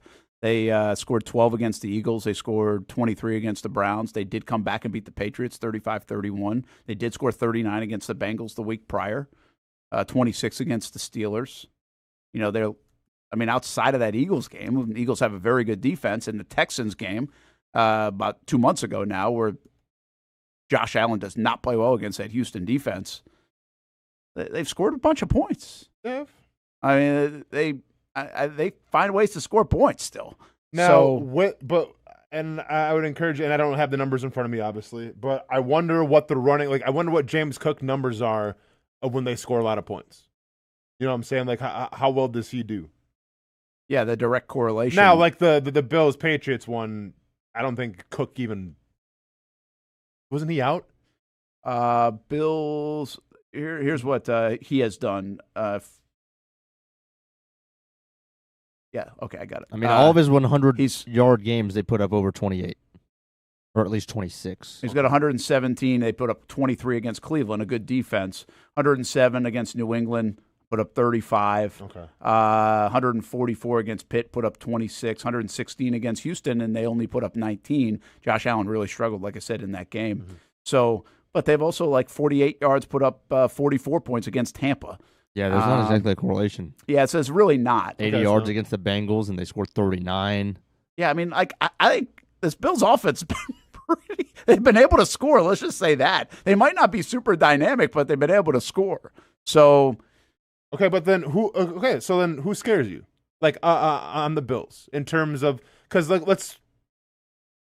I think the Bills fans right now are thinking, okay, we're excited to play the Jacksonville Jaguars, right? This is an anomaly. It's a flash in the pan. That's fine. They can think that, but then you also have to go, well, we're kind of worried about Parker Washington. We're kind of worried about Jacoby Myers. We're kind of worried about Brenton Strange. And we're kind of worried about Brian Thomas Jr. in terms of beating us deep. What are we saying about the Bills offense right now? I'm worried about James Cook. I'm worried about Josh Allen being maybe the best quarterback in the playoffs. What else are we worried about? We worried about Kincaid? I don't think so. Worried about Dawson Knox? I think it stops at what you said. I think the bottom line is they can stop James Cook, and I'm still worried as hell about Josh Allen.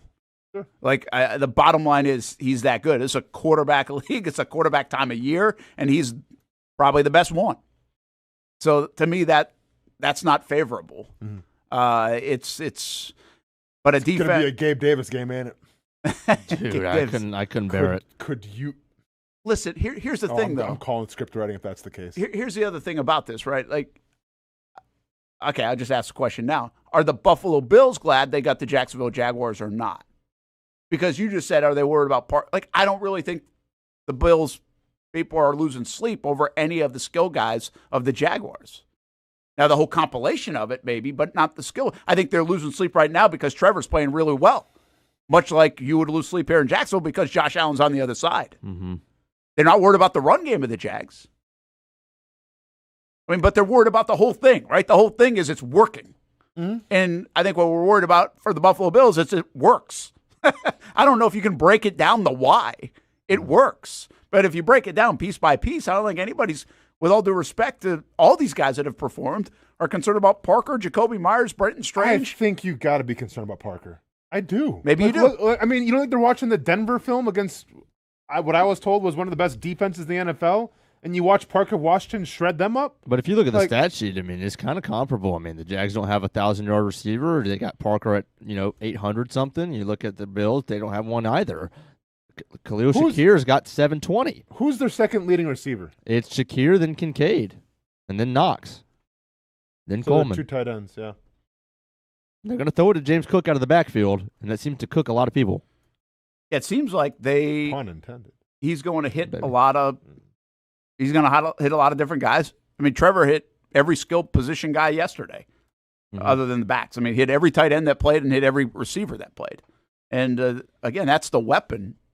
I just think this matchup is fantastic, really. And I think the defense is better than people think it is. And McDermott's a defensive guy. Getting healthy now. Yeah. They've been injured all year. Now but Harrison just went down yesterday. Yeah, they did lose a couple of guys. Actually corner. Did they lose Prater? And Prater out. They might be picking up a kicker in the next day or two. See, I think what people are missing on the Jags, like I watched some of the stuff back from yesterday. I thought Alex Smith was really good on Trevor and the Jags. He's like, this is the best offense in the league right now.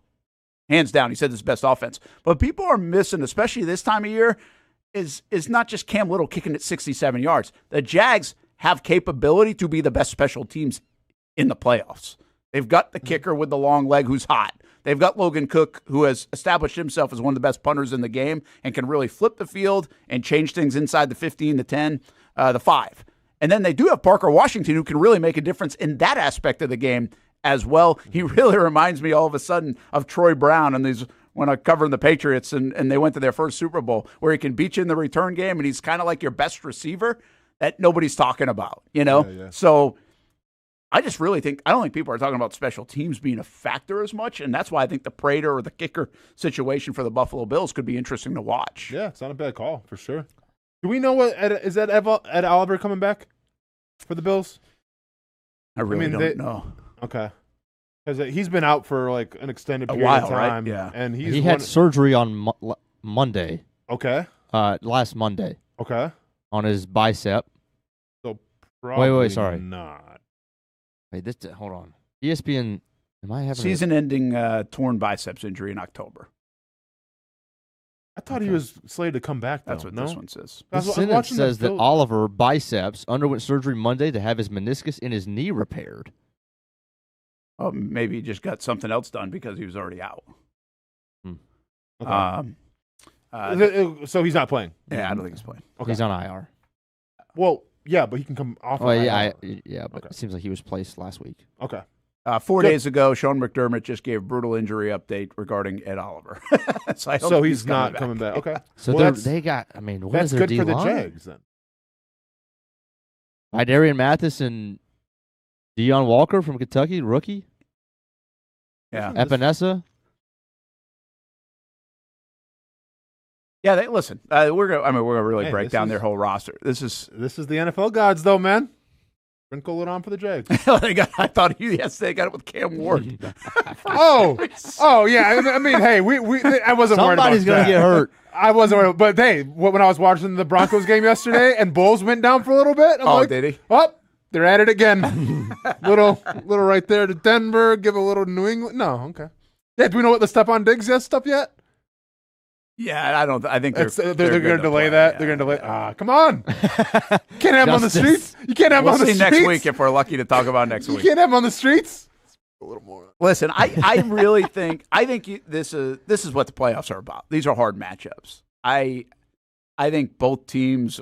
I think it's a really good football game coming up, and I know there's a bad feeling about Buffalo because they don't feel like they're the team that has been there the last few years, and I would concur on that. I think they're not exactly the same, but kind of like the Eagles are like this, right? Where they're not the same feeling team as the last couple of years in terms of dominance.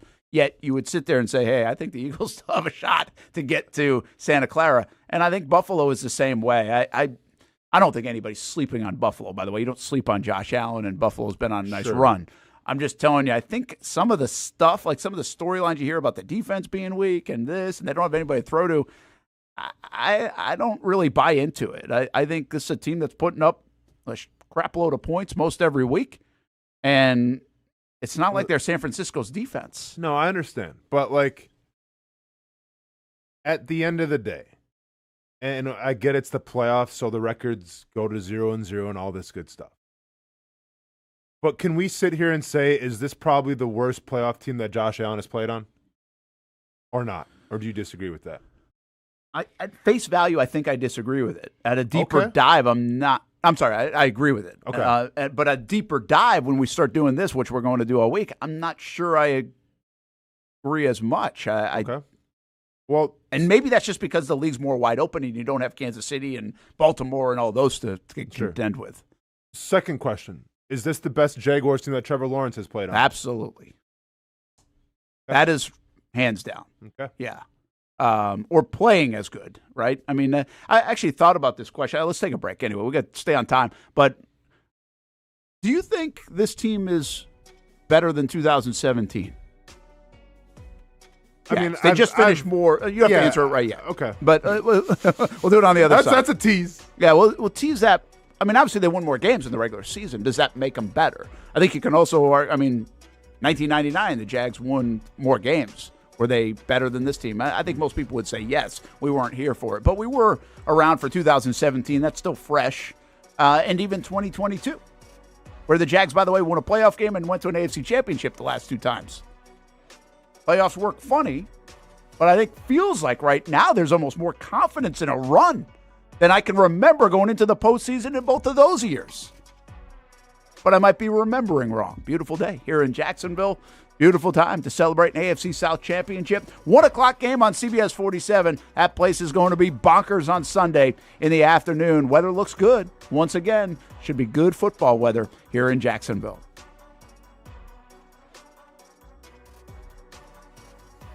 Choose your own adventure. It's not just a saying, but a way of life here at Cycles of Jacksonville. And whether it's 2 wheels or 4 wheels, at Cycles of Jacksonville, a great adventure awaits. With brands like Honda, Vespa, Segway, and Triumph, Cycles of Jacksonville has you covered with an inventory featuring a 60,000 square foot building. If 4 wheels is more your thing, check out the largest selection of Honda Talons in the entire county. No matter what you're looking for, Cycles of Jacksonville is going to have the selection you need, all with great financing and rebates. Plus, if you're active duty military, Cycles of Jacksonville will offer you 0% financing along with great discounts for military and first responders. And when you want to get off the road and set sail, Cycles of Jacksonville has you covered with everything you need to get on the water. So if you're ready for a great adventure, let Cycles of Jacksonville be your guide. Located off Atlantic Boulevard, or check out their website at cyclesofjacksonville.com. How do we make Mason's famous lobster rolls? It's simple.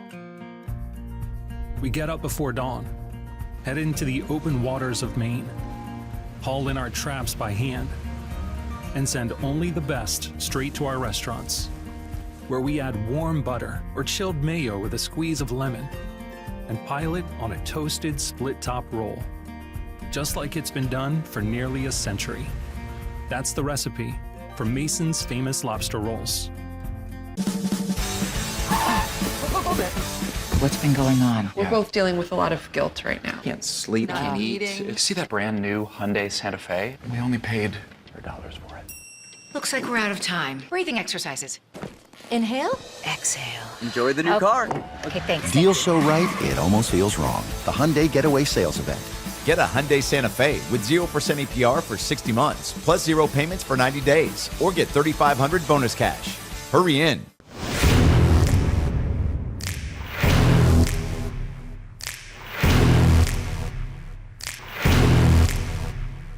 Grab some friends and go to a restaurant or head out for a drink and some conversation. Watch your favorite team play on the big screen.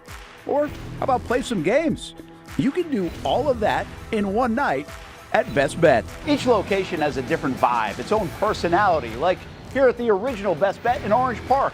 When you walk through these doors, everybody knows your name. And here in St. Augustine, it's the newest location. Play some poker. How about the table games? And don't forget about Ace's Sports Bar and Grill. And then there's the Jacksonville location right here on Monument Road. It's the biggest poker room in the state of Florida. Maybe you'll find yourself a seat right here at the final table. Best Bet, where you can have the best of times. And that makes you always go home a winner. Try any of the 3 locations, and you can always visit bestbetjacks.com. Year 2 is in the books for the Jacksonville Armada women's under-23 squad, taking another step forward in the Women's Premier Soccer League. Under the guidance of head coach David Goff, the girls in blue went undefeated at home for a second straight season, including a dramatic draw in the opener. And they've left it to the death. Unbelievable stuff. And a late winner to end the season at home. Headed on. Here's a chance. Gianna Ramirez brings it down, still alive, takes a shot, and into the back of the net. After fielding a younger roster in 2025 with talent from all across Northeast Florida, the future is bright for the Armada women's team. We highlight the ladies and all things Jacksonville Armada each week on Fleet and Footy on the Action Sports Jacks 24/7 network. I'll put one in the back of the net for you. Join us for player profiles, fun interviews, and the very latest on the Fleet and all things footy. That's every Thursday at 2 p.m.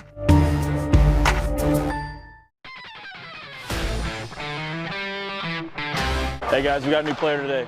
I hear he's pretty good.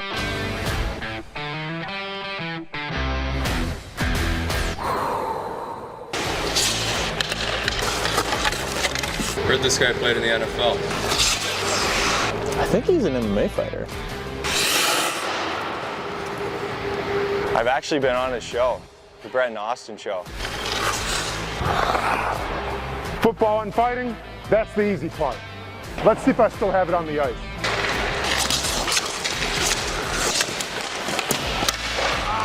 What the heck, man? Who is this guy? He's saving everything. Leave the hockey to the pros, man. It's hockey season. Come on out and see the Icemen play. Get your tickets at jacksonvilleicemen.com. Welcome back to the Brent and Austen Show, streaming on the Action Sports Jacks 24/7 network. Pull up the game show. Come on. Get to it, Hamby. He's like, we got too much to talk about. I'm like, no, we don't. We got 15 hours this week to talk about the Jags. Football? Oh, didn't get to that. We didn't get to that either. They're wearing the hat. I like the hat. Wait, is that a new hat? New hat. I was going to say, I like that one. Yep. Yeah. I'm a big fan of this one. Yeah. I'll go. Kirby Smart might have coached the worst game of his life. There we go. Oh, wow. He was awful. That. There we go. No, he wasn't. He was terrible. That ball was not supposed to be snapped. Can I say Did they say that in hindsight? Yes. He said it Okay. after. Well, he said they blew it. I'll say one thing. Is he going to let Gunnar Stockton be Gunnar Stockton next year? Because, like, he looks like a great quarterback, and then it's like, oh, let's run the football. Like, put the ball in Gunnar Stockton's hand. Yeah, identity of the team is running the football. I'm aware, but it was Gunnar a free Stockton 7 looks... or 8 every time. Okay, I'm going to give you, by the way, the fake, whatever. It didn't work, so it's on Kirby, all right, And that he it said didn't that. work, that he snapped. The other one was Gunnar Stockton took maybe the hardest hit I've ever seen a quarterback take. And the next play, they run Gunnar Stockton. Such a dog. He run them. Yeah, man. It's like the dude might That's not why even Kirby be. Smart had a Okay, well, that was a stupid call. Hand the ball off to somebody and let somebody else get hit after you just got hit like that if you're the quarterback. Kirby ain't calling the offense. Well, tell him not to do that. Then the last series was amazing. First, midfield. Your quarterback just went down the field, delivered for you, is hot, 34-31. You get the ball back, get all the momentum. You get to like midfield or whatever, handoff. Yeah. It gets to 4th and 9. Like what are you doing? You're not protecting a 3-point lead. You're still chasing 3 points. And then they get it. Nice job by Stockton. 4th and 9. They get down to the goal line and they play the clock so much so that on 2nd down they do nothing with the football. They don't even try to score. They're just trying to make them use a timeout. So No, they've got that's not true. Well, That's it where you're certainly wrong. looked like it from the play call. Just because we ran it, Right up the gut with no anything. Dude, we are number 1 in college football in red zone efficiency of scoring touchdowns because we run the ball. We run the ball in from the 4, the 5, the 6 all the time. No, that's I'm the just part telling of you, the show. that's I'm the just saying facts. chill. So he's not just trying to get him to take a timeout. That's, to him, that's a scoring play. Well, it's unlike the rest of the world, they can actually run the ball in from the 3 and 4 and score touchdowns. Not that day they couldn't. Well, and it didn't work. And then on 3rd down, he throws it without keeping the clock going, even trying though to the win the dude just game. kicked it from 65 yards. I get it, but what do you want him to do? Run Bubble the football? screen? Like anything to keep the clock I going? agree. I called for that. It was a horribly coached game by Kirby Smart. And listen, at the end of the day, Ole Miss was better than him. Well, I agree. I texted you that in real time. They're You just did. better. But you're not And they going to were give the better guy the any first time credit around. for calling the first fake punt. Where if they the don't fake punt do was that, terrific. they don't. It's not even a game. Fake punt was terrific. It was a great. Not only was it a good call because it worked, it was also like a hell of a design. The Yeah, our design special of teams the coordinator was really was cool. all- Like I actually thought the dude was going to punt it out of that when he got it. And I guess that guy is hardly ever used in any, right? He doesn't do anything. Yeah. So yeah, that was a great call. But yeah, Kirby Smart. I thought that dude coached a good game. By the way, Golding, he was terrific for a guy in that spot. Yeah. Man, do anything. He didn't do anything. Their defense was better than Georgia's.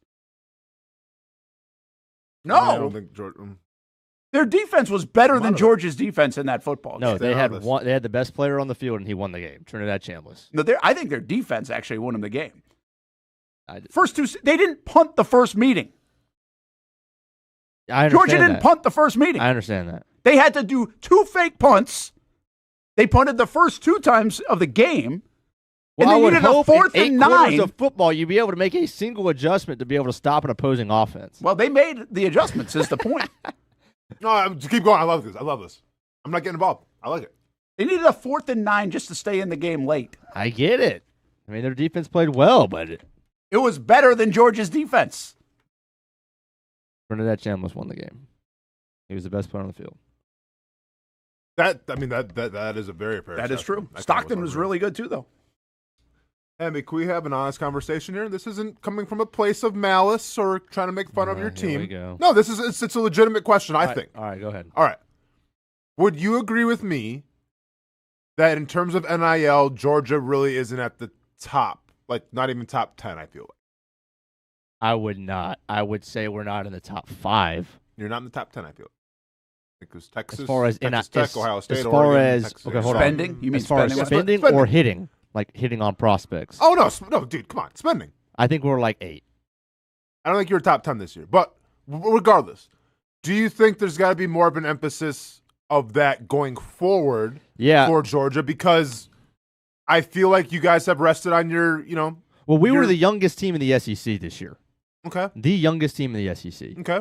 As far as players that actually played. Meddling conference. But okay, well, we were one of the youngest teams in the Power 4. Okay, so but take away the SEC. Okay, but here's my only point is there going to come a time where you can't rely on just having a good coach or one of the best coaches in college football? I'll give you that. Mm-hmm. Or having the past championships. Eventually, will you have to come around and try to compete with LSU and Oregon and Texas and try to shove out some more dollars because that's what's taking over now? Yeah, I think slowly but surely Georgia's doing that. I mean, you looked at last year, they brought in Zach Branch, and that was their biggest playmaker on offense. And they probably spent over $500,000 for him. And so every year they're kind of doing that. They've already brought in a safety from Clemson who was a freshman All-American, Khalil Barnes, I believe is his name. That was a day after the season ended. They got him.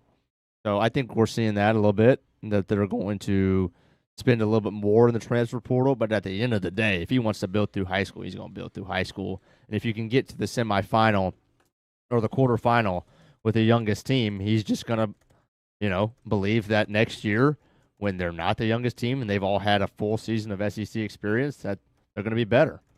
And he's going to rely on that. And I don't blame him. Now, do you run the risk, though, of using some of that young talent if there's more money to be made elsewhere? Because Carson Beck was an example where, and I get it. Like, you had another guy waiting in the wings in Gunnar Stockton, but you lose out on Carson Beck, one would say, basically he wasn't getting paid enough. He goes to Miami. He's having some moderate success there. Yeah, I mean, I would say Gunnar Stockton's played just as good as Beck this year. Okay. And we wouldn't have won that game Hamby, with Beck. my point, though, is do you run the risk of losing other talent, young talent, if there's more money to be made elsewhere? Yeah, and then you say good riddance. Okay. All I'm trying to say is, are you worried that if Georgia keeps relying on just the name and not trying to play ball with, the Texas Techs and the LSUs, will you be behind the 8 ball? Yeah, I'm not worried about it. Okay. I'm worried about it. I'm worried about it if they spurn the portal like Clemson does. That's what you're asking is basically, are they going to be like Clemson? They get too high on their horse, But they haven't been right? like Clemson. No, they haven't. But they just haven't been like Ole Miss and all those schools. But I think they've outperformed those schools. They outperformed Ole Miss and they outperformed Texas. Obviously. Ole Miss just beat you. Well, in the whole of the last in 5 years or whatever. Okay. So no, I think they'll rely on it slightly, but just not as much as some of the other schools, and they'll be fine. Big Ten, huh? Big Ten been showing out. You've been following Big Ten? I actually wonder. I'm starting to wonder, and I don't know. I'm not saying this in full. Come on over, Brent. The pool's fine over here in the Big Ten. I just want. Come hang out with us. I just wonder. And I'm saying like I'm not a Wisconsin fan, and it's like, well, even Vanderbilt's good down the SEC. I'm basically like a Kentucky fan in the SEC. Yeah, you're waving the banner of the conference. Oh, I'm waving it. Dairy Raid offense coming at you. But I actually think the question you just brought up about Clemson and what you were asking Hamby about Georgia, although I don't think they're falling behind like that, is the SEC in some way, have they been passed? Or are they, where they were up here, why have people caught up to them? Like, are there some missteps in the SEC?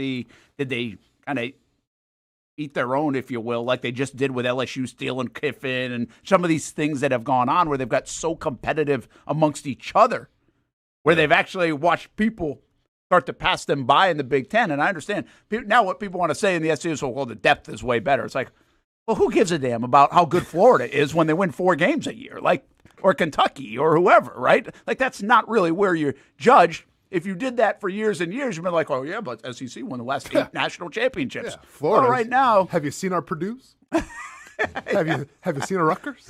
Well, and that's a little bit of the problem, right? Florida shouldn't be Rutgers and Wake Forest and whatever, but they kind of are right now. Yeah, if the bottom teams in the SEC could just be really bad, it might be pretty good for the teams at the top.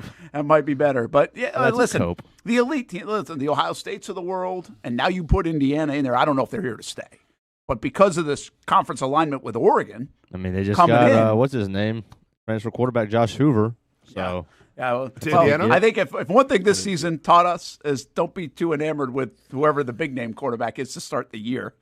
Right now, Carson has kind of come out in the wash, but it doesn't feel like Miami's winning because of Carson Beck. No, he didn't do anything. Right, he's doing his job, but he's now game managing them because they're so good. He threw for 150 yards and for a 5-yard average, like he did nothing. Yeah. Well, I mean, he didn't throw picks, and Carson can throw some picks. He can. So if he didn't turn it over, he gave him a chance. And let me please finish this segment with one more coping mechanism. Nice. And saying, now that I think about it, Ole Miss may have done us a favor. Oh, here comes the emotional hedge parlay. Losing Here we to go. Beck, my 9-year-old I-9 quarterback and teammate for all of my life would have been unbearable. Oh, wow. Unbearable. Wait, so Carson thank you, Beck was your teammate? For my whole life. We talked about this? We talked about this. Was I here for this? High school baseball all the way back to I-9, UNF. Yeah, that would have been fantastic theater. Oh, I would have been unbearable. Thank you, Ole Miss. If we had to lose. You guys still talk or not? No. That's why it would be unbearable. Oh, I got you. Oh, you guys. Okay. Gotcha. Yeah, Ole Miss is fun. I tell you, more people need to figure out the Chambliss stuff because there are guys sitting out there. I feel this way in baseball all the time, right? There are guys that go under the radar in baseball. You got to unearth some of these players that exist because Chambliss went to Ole Miss to be a backup. It's not like Lane Kiffin was like, this guy's going to lead us to the national title. Any given Sunday situation. That was it. Jimmy Fox. In my opinion, there are more guys out there. I don't think this is just a one-off thing. I think people get thrown to the top of the heap. That's why Nussmeier was a favorite to win the Heisman early on. That's why LSU and Clemson were so good early on. Like, that's what we do. 5 stars, 4 stars, whatever. But, man, the talent evaluators have got to be able to figure this out, where you see a player like that can fit in. Maybe he's not an NFL guy, by the way, but in college football, it's not the NFL. Yeah. So maybe he can really benefit you in your system or in today's offense in college. I just think there are more guys like this. And by the way, like even Stockton's an interesting one to me. He doesn't feel like he checks all the boxes of height, weight, all that stuff, right? Zero NFL prospect to him. But they found that, and maybe the opening of the eyes should have been your guy, your favorite guy, who's back up with the Rams and won 2 national titles. Stat. But like Pylon stat. Now, hey, Matthew Stafford scoot over. There's something to be said about this, though, because Indiana, what they're doing in college football with Stetson Bennett, and also what Indiana's doing is doing the college basketball model, where if you're old, you're good.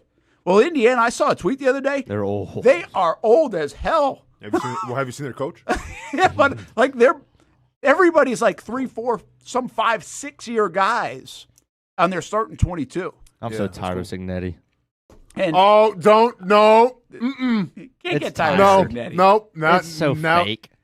Oh, I'm just going to scowl on the sideline, act like I'm Saban. We're up 30 points, and I'm going to be pissed at my quarterback. Give me a break. I think that's who he is. No. That's fake. It's tired. What do you mean it's tired? Dude, the guy stood over there for 5 straight minutes with a scowl on his face, Hamby, trying to be an evil villain with his eyebrow. Have you ever watched Signetti? Have you ever watched one? That's just how he is. I get it, but I had to sit through the Oregon game with Ronan watching Indiana, Oregon, and they curb stomped Oregon, and he did the exact same thing. That's who he is. I liked him up until this game. Oh, hater because he curb stomped Alabama. I don't care. All the narrative. I picked Indiana. Bama's, Bama's I literally said on this show, Indiana's going to win big. Okay, you did say that. I don't. Top teams playing the Big Ten though. Are we on that yet or not? Hammy? No. I'm kind of in between. I understand you're fatigued on the Signetti stuff. Not many people are. I'm not. I'm not either. Bring it. But I think I said this on Friday. These guys, I'm not a big fan of big time coaches. And that's true. And do I believe they believe their own BS? Absolutely, I do. Do I think Signetti's buying it right now? Absolutely, I do. But it works, and at least it's not like why? Because I got to deal with your short ass coach with a stupid visor getting in people's faces like that. Get out of here! I know you have it too, man. Because like Kirby running down the sideline and jumping like he's a hurdler. Yeah, Saban's done it. Belichick used to do this or that. Like. Everybody's got their thing. That's because they believe in it. Yeah, don't ever. And now I'm defending Indiana football, which I never thought I'd do on this show. And now I'm defending Signetti and his sideline presence. Leave him alone, man. Dude's stone faced. He commands attention. You got Kirby Smart, this stupid visor, walking up to people like this, like he's not 5 foot nothing. Signetti acts like he's too hard to smile, dude. Like you were nothing your whole life, and you won a Big Ten championship. Careful, James Madison. Let a smile loose one time. Careful. No. Hey, he'll smile when he wins a national championship. No, but his post game was good. I was actually hoping that too. There was a part of me that's watching that before you even say it. Like, all right, dude, let it go a little bit. Yeah. This is a big moment. Like, let it go. And I thought he did. If you watch his post game, he did. He was smiling a bit. Didn't he say something like, hey, you can make a movie about it or something like that? Like, I thought he let loose, which was he didn't play the persona only, which I actually thought that was good in that moment. I thought that was a really I was refreshed by that because I thought he was going to try to play the whole damn thing up a little bit too much in the postgame, and he didn't. It might be somewhat of a bit. It's not all a bit. It's not all a bit. Well, that's like saying Cohen's a bit. Yeah. No. Yeah, it is. I think it is. I think it is like saying, no, it's not necessarily a bit. it becomes a thing.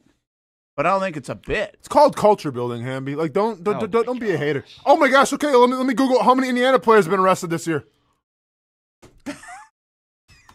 It's just totally irrelevant. Huh? Would you look at that? Just totally irrelevant. You know it. What do you mean it's totally irrelevant? Talking about how the guy acts, whether he smiles or not on the sideline, what that has to do. Hamby, I think the demeanor can help build a program. And I think right now, Indiana, and you can't hate on Indiana, right? Because I've tried. Trust me, I've tried to hit at Indiana. It's hard to hit at Indiana because every time that you say, okay, well, Alabama's going to beat them. They're not going to win in Oregon. They prove everybody wrong, right? And that's a direct correlation of their coach. Hey, Glenn Appleman. Yeah, because you knew what his demeanor was when he was a receivers coach at Alabama or whatever. You didn't even know who his name was till he was 3 or 4 years ago at JMU. Crashing out, huh? Seriously. Well, why don't you have a problem with your guy Dan Lanning doing all the BS crap that he does? Not a bad call. He can actually, figure out a smile in the fourth quarter if his team's awake. He doesn't have to sit there and pretend to be like Saban. Dude, he's a maniac. He's an absolute maniac. He's about to kill people. I love it, though. But again, that's what it happens. Orgeron did it at LSU. He's a caricature. That's what you get sometimes on the sideline. You get those guys, specifically, I think, in college football and basketball. You absolutely. I mean, look, you get the sweaty basketball coach who's really good. Like, Delphonic, why are don't you doing do this? You're acting like an 8-year-old, right? Our guys are not driving Hellcats just as much as your guys are down there in Miami. I don't want to hear it. Defend Beck. Seriously. Are we getting too heavy? Oh, he's crashing out, as the kids say. Yeah. He's only been like 80 hours since the dog. All the dudes got left is Ole Miss. Hanging on by a thread with Ole Miss. I am rooting for them. Hanging on by a thread. I kind of like the golden shtick. Like, I like him. Dude looks like you could run into him at Jack's Beach. Yeah. All the guy wants to talk about is who you can have a beer with. That's literally the only thing the guy wants to talk beer about. With that guy. The guy meaning me? Meaning First me team. or him? No, he does. Oh, he does. He talks about Trinidad Jim. It's like, oh yeah, he's a guy. That was his. I had a beer. Asked him about his quarterback, and he was like, yeah, he's a guy that you want to have a beer we're going with. to get hammered right now. Team. Yeah, first team all beer team. Oh, they're both making about the same amount of money. So that's a good point, man. Who's buying? That's a great point. Oh man. Well, that was more fun than I thought it was going to be. Yeah. Let's hit a break. We come back to the Jags and the Bills and the NFL playoffs. Did you see the Trevor Lawrence video from last night? And do you have a problem with it? Because people are going to start to have a problem with it. I got a feeling. Yeah. Talk about it. We'll have to talk about it. If you haven't seen it, we'll show it to you. It's coming up on the Brent and Austen Show, the Action Sports Jax 24/7 Network. Choose your own adventure. It's not just a saying, but a way of life here at Cycles of Jacksonville. And whether it's 2 wheels or 4 wheels, at Cycles of Jacksonville, a great adventure awaits. With brands like Honda, Vespa, Segway, and Triumph, Cycles of Jacksonville has you covered with their inventory featuring a 60,000 square foot building. If 4 wheels is more your thing, check out the largest selection of Honda Talons in the entire county. No matter what you're looking for, Cycles of Jacksonville is going to have the selection you need, all with great financing and rebates. Plus, if you're active duty military, Cycles of Jacksonville will offer you 0% financing along with great discounts for military and first responders. And when you want to get off the road and set sail, Cycles of Jacksonville has you covered with everything you need to get on the water. So if you're ready for a great adventure, let Cycles of Jacksonville be your guide. Located off Atlantic Boulevard, or check out their website at cyclesofjacksonville.com. How do we make Mason's famous lobster rolls? It's simple. We get up before dawn, head into the open waters of Maine, haul in our traps by hand, and send only the best straight to our restaurants, where we add warm butter or chilled mayo with a squeeze of lemon and pile it on a toasted split-top roll, just like it's been done for nearly a century. That's the recipe for Mason's famous lobster rolls. What's been going on? We're both dealing with a lot of guilt right now. Can't sleep, can't eat. You see that brand new Hyundai Santa Fe? We only paid $4 for it. Looks like we're out of time. Breathing exercises. Inhale, exhale. Enjoy the new car. Okay, thanks. Deal so right, it almost feels wrong. The Hyundai Getaway Sales Event. Get a Hyundai Santa Fe with 0% APR for 60 months, plus 0 payments for 90 days, or get $3,500 bonus cash. Hurry in.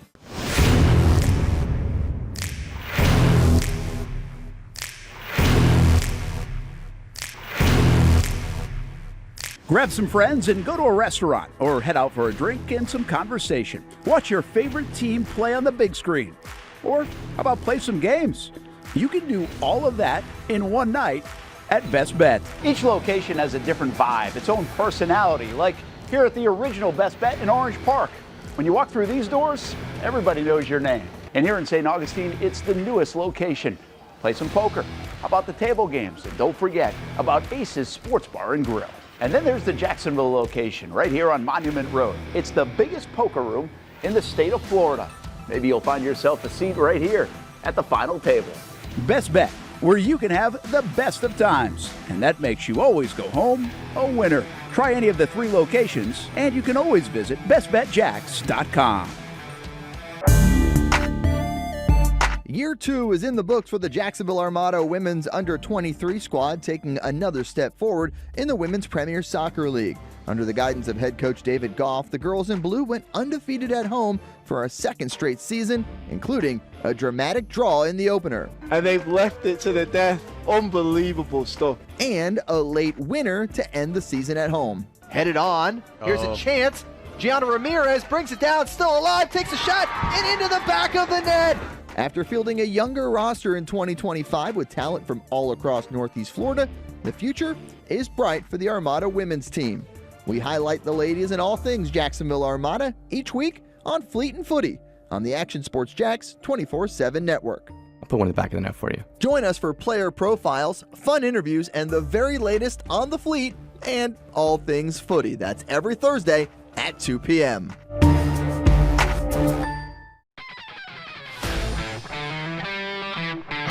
Hey guys, we got a new player today. I hear he's pretty good.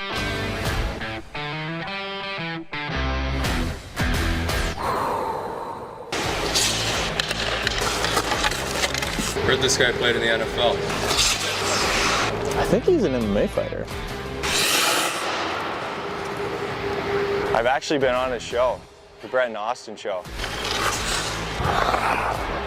Football and fighting, that's the easy part. Let's see if I still have it on the ice.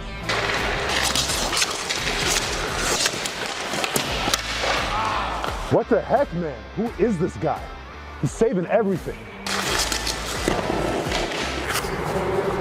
Leave the hockey to the pros, man. It's hockey season. Come on out and see the Icemen play. Get your tickets at jacksonvilleicemen.com. Welcome back to the Brent and Austen Show, streaming on the Action Sports Jacks 24/7 network. Oh, that number 1 rush defense in the National Football League. First time ever. That's had a lot of For good. the Jags? Yeah, you had good defenses. Yeah. The Jags over Jack Del Rio's time had good defenses.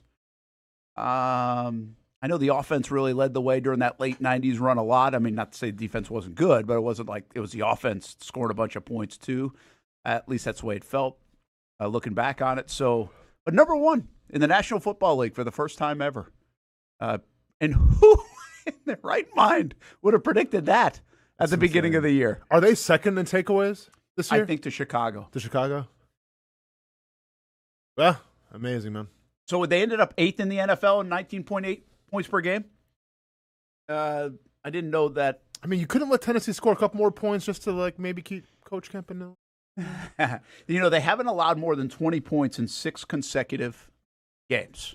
So Yeah. 20 points has been the max, which to me, that part sneaks up on you about this football team because, again, we're trying to be honest. Like, it doesn't feel like a dominant defense. I wouldn't say it's a dominant defense. But when you're number 1 in the National Football League against the run, number 2 in turnovers, and top 10 in scoring defense, and especially the last 6 weeks, well, that's pretty dominant football. That's pretty dominant stuff. Yeah. And I will raise the flag when I get a win. My NFL preview show prediction back in August. Mm-hmm. Jags will be a top 10 defense. Ah, nice. Mission accomplished. Nice. I asked the guys in the locker room this yesterday, like, why? Why do you think the Jags were able to go from 30, 31, 32 in so many of these rankings and flip it around? And I guess turnovers would be the easy answer, right? You got their hands on the football. You had 9 last year. That's going to change things. Mm-hmm.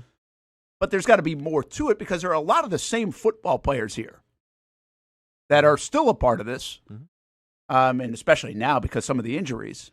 When you look at this football team last year versus this year, who's playing differently, like a chunk of the time? Eric Murray. Now Jordan Lewis is out. Who wasn't here last year that's playing on this defense? Striggle's playing a little bit.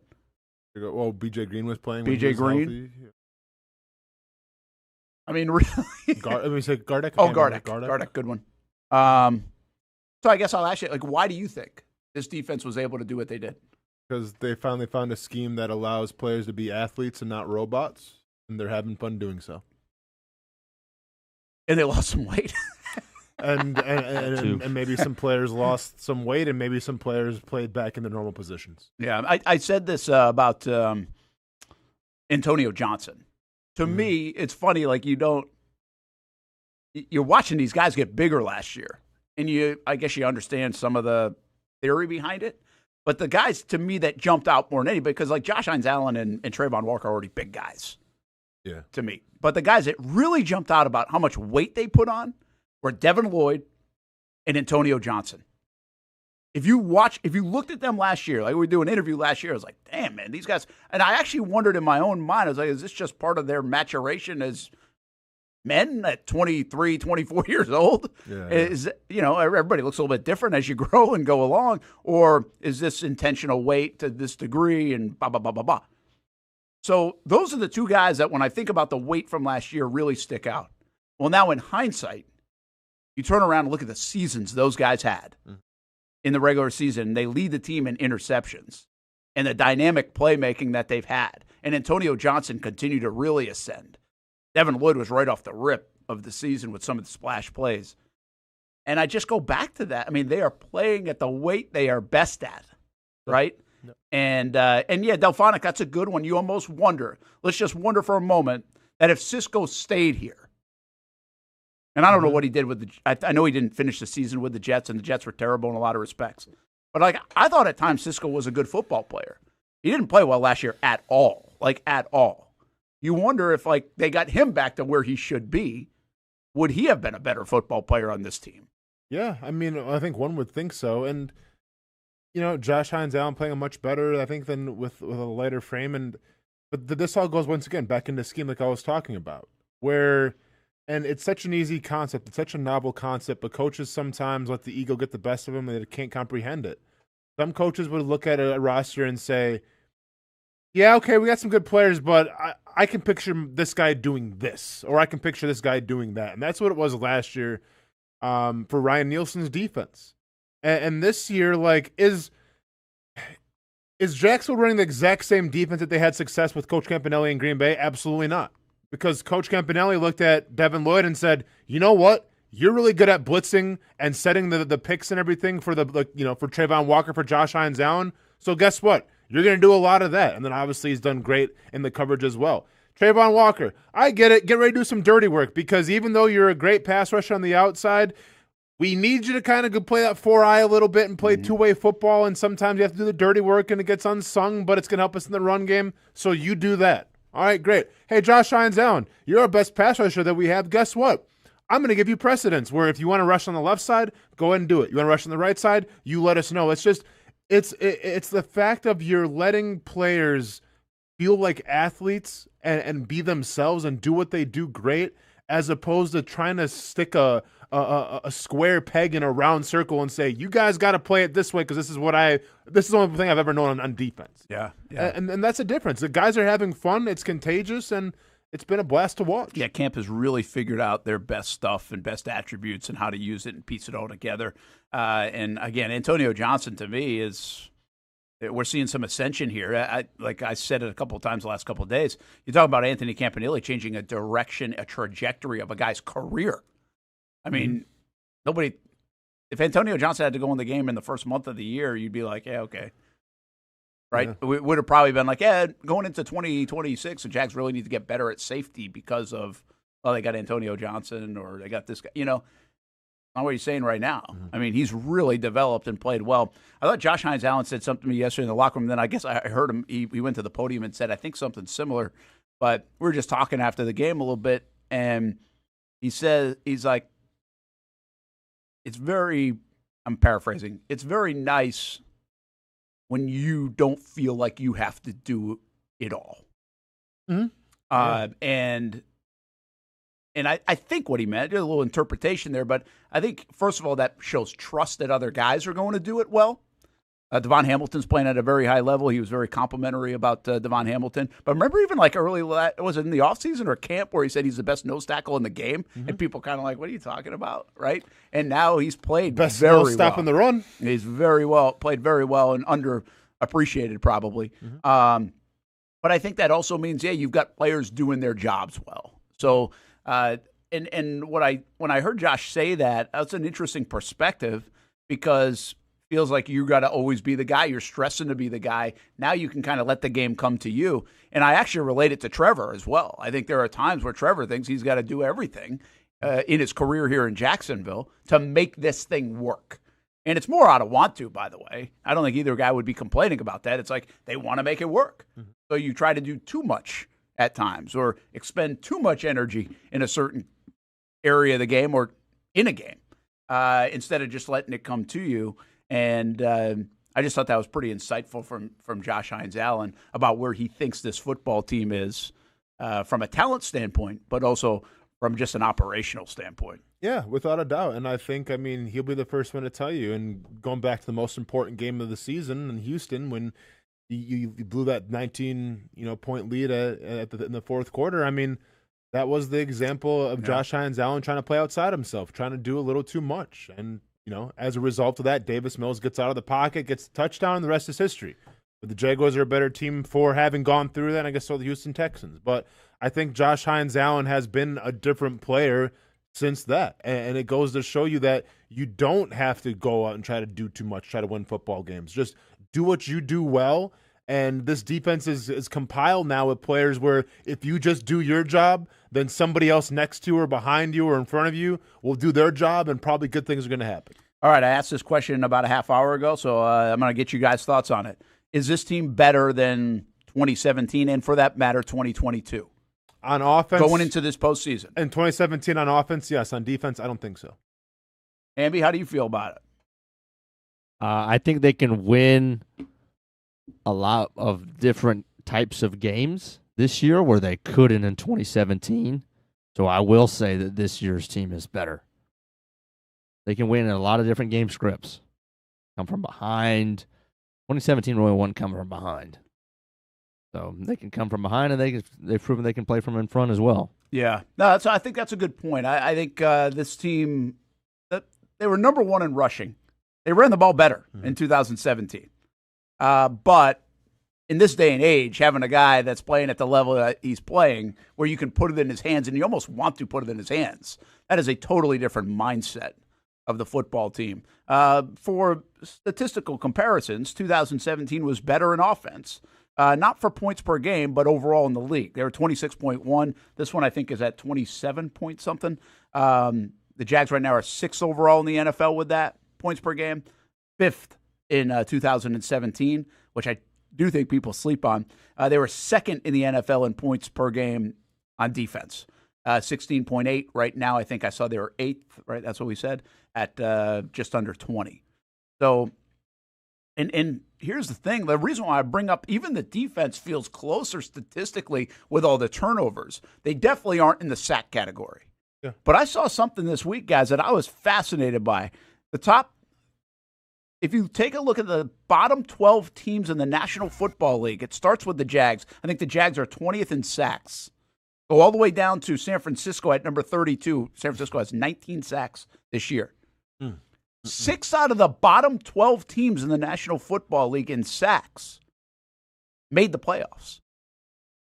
That is a weird anomaly, right? Don't you? Yeah. But it also, I think, what it goes to show is maybe this added emphasis on, everybody wants to look at sacks, but impacting the quarterback can come in a variety of ways now because everybody gets rid of the ball so quick. So can you still impact the thrower? And what we do know is the Jags have really done that. I mean, Josh Hines-Allen does not have a 15-sack season, but he has certainly impacted so many plays. In fact, I think his number is like 5 or 6 turnovers he's helped force. Yeah. So there's other ways to do it, is what it shows me, I guess. Now, San Francisco's just bad on defense, but those are some good defenses in there that just don't have high sacks. I think Chicago is up there as well. Not a great defense, but a turnover-worthy defense. Turnovers. Real quick, I'm curious now. If you take team offense, team defense, combine them, who has the highest ranking? In the National Football League? Yes. I think it would be Seattle. Yeah? I don't know. I mean, I have to look it up. Because... Hamby, which one do you want to look up? You look up best offenses in the league. All right. I'll look up NFL defensive rankings. New England? And we're going to go off or point it could per be Jacksonville. I mean, because the Jags are 6-8 in that regard. 6-8, okay. So let's see if I can. If you get offense, I'll get defense. And why doesn't anybody want to make this different? Yeah, Jags are 6th offensively. Yeah, but where's Seattle? Seattle is 3. On offense? Yes. Seriously? Rams are 1. Yeah. I guess I didn't think so. Patriots are 2. Ooh, so Seattle might be the... Why don't they just give me points per game? Why is it so hard? So then New England might be in front of Jacksonville, too. Yeah, New England could be. Seahawks are 1 defensively, followed by the Texans, Broncos, and Patriots. So the Patriots would be above the Jags in both. Seahawks as well. Okay. But in total, so the Seahawks are the best then. Yeah, which looks like it. I think I saw something where Seahawks have twice been like number 1 on both sides of the ball. I think 2013 they were too, and they won the Super Bowl. I think they won the Super Bowl in 13, right? And then 14 was the year. I don't know. One of them 12 or 13 they won the Super Bowl. The other one they threw with them Butler. Yeah. At the goal line. Yeah. So. Yeah, anyway, I don't think it matters in 2017 or 2022 if this team's better. But what I would say is, okay, maybe it's not better, but don't you feel better right now as the season ends about the chances of the Jags going to the Super Bowl than you did in 17 or 22? Well, yeah, I mean, 17 you saw to do with Tom Brady. That's why. You got to do with the Patriots. Like I said, we've talked about this many times. There's no one that scares you this year. Yeah, and I think that's what's interesting. Like 17 might have been a better team. 99 obviously was the best team in Jags history. Yeah. But I do, and believe me, in 99, I don't have to be here to know they thought they were going to the Super Bowl. I mean, they had home field throughout. They had the number 1 seed. Yep. So it's not that. I understand it's not that. But I do feel like people have raised their expectation, and the Jags have proven that they are as good as anybody right now in the National Football League to be able to do this. And we'll see if they can do it against the Buffalo Bills here in the first one, because a lot of folks believe that this might be the toughest one. Because you could get some upsets here in the NFL where the Jags, I think you can make the case they could find a way to actually host all 3 games, and it's not that far-fetched. Do you give the Chargers any chance to beat the Patriots? I do. Okay. I think the Chargers' defense is underrated, first of all. I mean, look at yesterday. They weren't even playing for anything, and Denver had a hard time with them. Yeah. I know everybody's so enamored with their offensive line being bad, and it is. Yep. But how do I feel like they can put something together with the strength of that defense and enough Justin Herbert? I know their defense is good.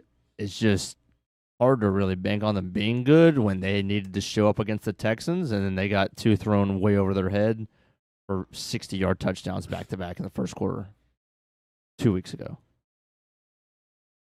Yeah. So, I mean, what do you know what they have in the Is that line a dependable is? defense? 3.5. Is that what it is? Let me check it out real quick. Patriots are 3.5. Yeah, very good. That's not a huge. I thought it might be even a bit more. But the bottom Patriots are rolling right now too. Yeah, but I don't think they're that good at getting after the quarterback, are they? I don't think. I was curious about that, and then I can't remember where I saw that. I mean, it's kind of like where I think they're right. I think they're in the bottom 12. They're bottom, if I'm not mistaken. So it might be a decent matchup in that regard. Well, I think where the Chargers are the weakest can't really necessarily be exploited by the Patriots. Yeah. So that might. But I still think I get the Patriots are kind of hard to get a vibe on just because they haven't played a lot of people this year. But I still I'll trust Vrabel here. Yeah, I feel that. What about the other one with Baltimore I'm sorry, with Pittsburgh. Should have been Baltimore. Tyler Loop says, what's up? What a finish to that game. That was awesome. If you're going to be a kicker and blow it for, your team, is Baltimore one of the worst spots to blow it in?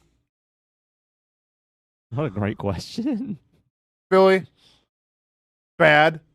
Baltimore, I think, is right up there. I mean, Pittsburgh's got to be up there. Are you saying Scobie's? Yeah. Are you saying it's bad because? Because it's the city of Baltimore.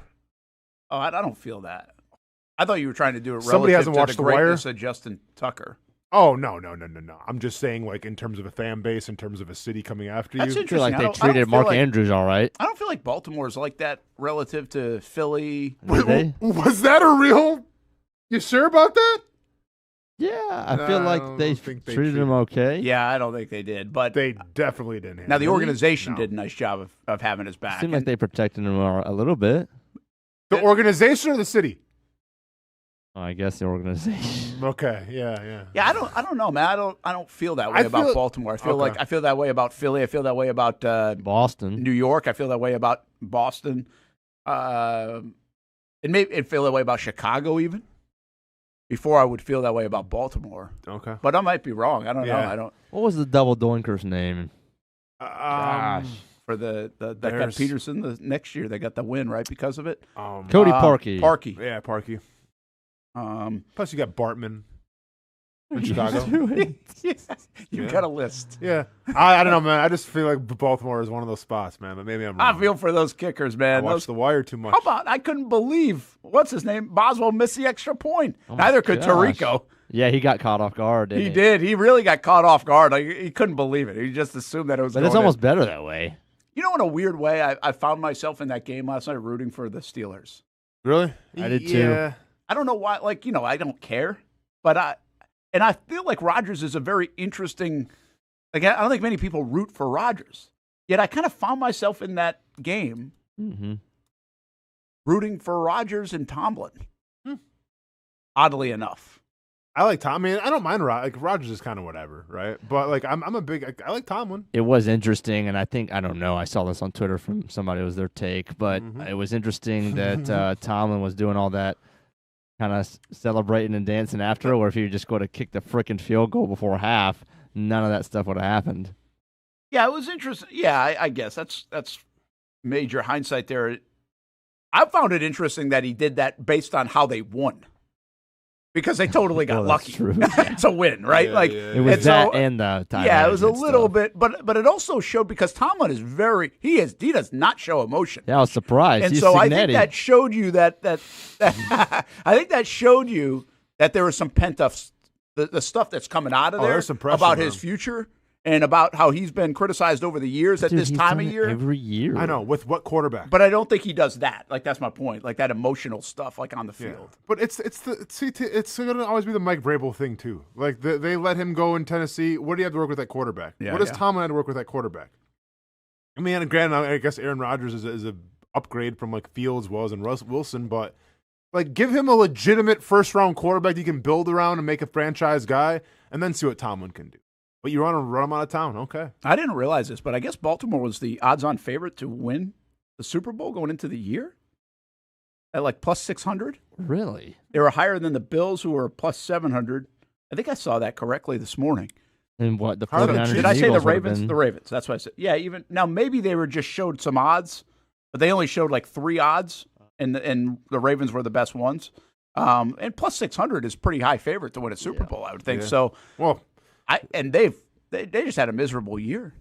Shout out to my Super Bowl picks. Like I made it this year. I don't have to sweat anything. They're both out. Lions, Chiefs. We'll see you guys later. Like I'm just chilling this year for my predictions. I'm just chilling in the postseason.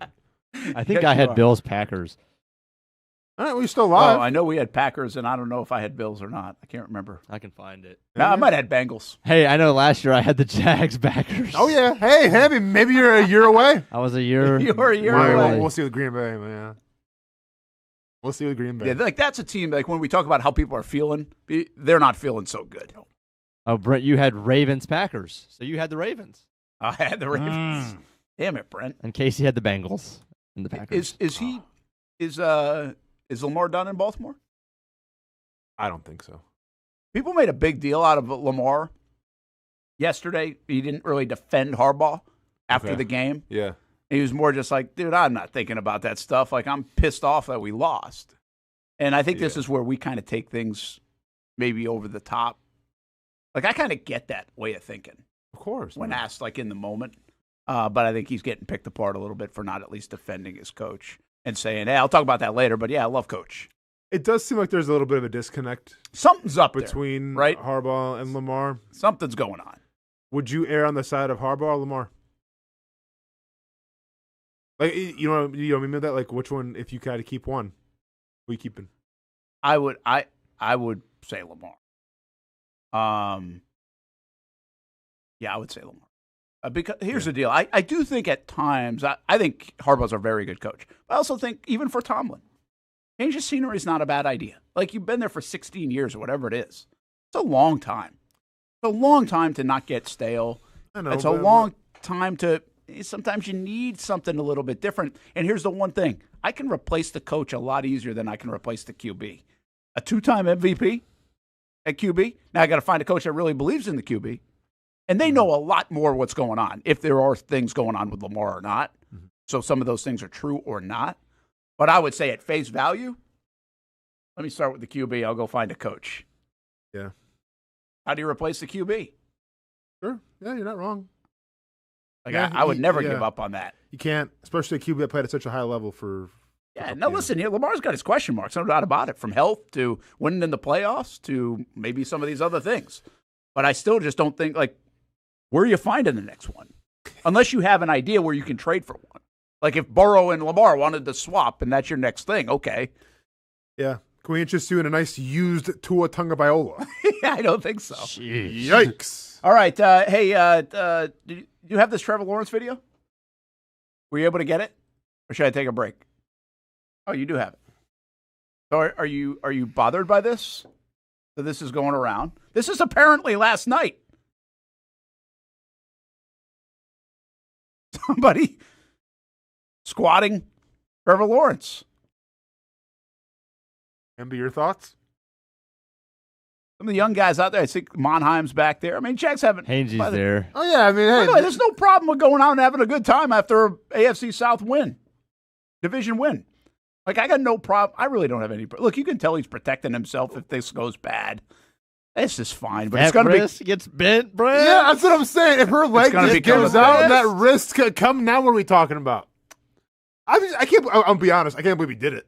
Like, yeah, and I'm a little surprised he did it too. Wouldn't a Which simple? means he probably had a couple pops in him. Okay, sure, a couple barley pops, but like, wouldn't a simple hey, let's take a selfie and say Duval suffice? Like, we gotta squat people now. Yeah, like this is a new. By thing? the way, the squat form is poor.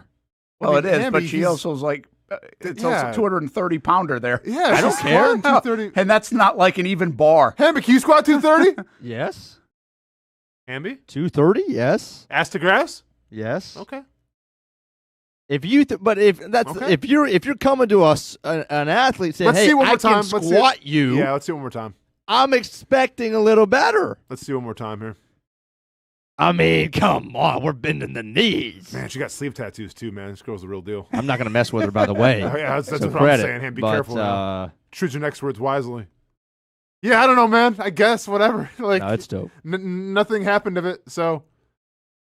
But offensive lineman, let's protect. Hey, let's spot. Yeah. Hey, right, where's the spot from Monheim? Do you think like your job just ends when you walk off the field? Go spot your quarterback. If that knee gives out, those wrists are done. That's all I'm saying. That's going to be a whole lot of Travis Etienne Wildcat formation against the Bills. I can just see how this already. The Jags lose to the Bills in the playoffs. Everybody's like, see, he was squatted in the bar Sunday night. I mean, hey, nothing bad came of that. Like, quarterback's going to have fun. Player's going to have fun, right? But hey, offensive lineman, let's support our boy a little bit. Seriously. What did Trevor get him for Christmas? Everybody keeps asking me that. I thought I saw watches or somebody told me watches, but I never saw it. So I don't really know. A couple of fossil watches or what? What kind of watches? Yeah, I don't know. Okay. I really haven't looked. Did you see what Joe Burrow got his offensive line? I saw the fossil thing. Yeah. Huh? It's like Pretty real cool. fossils, right? Dude got his offensive lineman real dinosaur fossils. What a weirdo. See, this is why you guys will constantly be haters of Joe Burrow. It makes zero sense to me. I'm not a Joe Burrow hater. Guys. Who cares? I'm not a Don't Burrow say you hater. guys just because I don't love every outfit that he wears. Your response said enough. You didn't disagree with Hamby there when he called him a weirdo. You didn't defend Joe Burrow. Oh, he is a little bizarre. Sorry, I don't want a freaking fossil. Give me a car like Brock Purdy. You know what? Okay, do I want a cool timepiece or do I want, I don't know, a piece of dinosaur lore? A piece of time. A piece of time. Come on. Yeah, literally a piece of time. That was great. That was great. Yeah.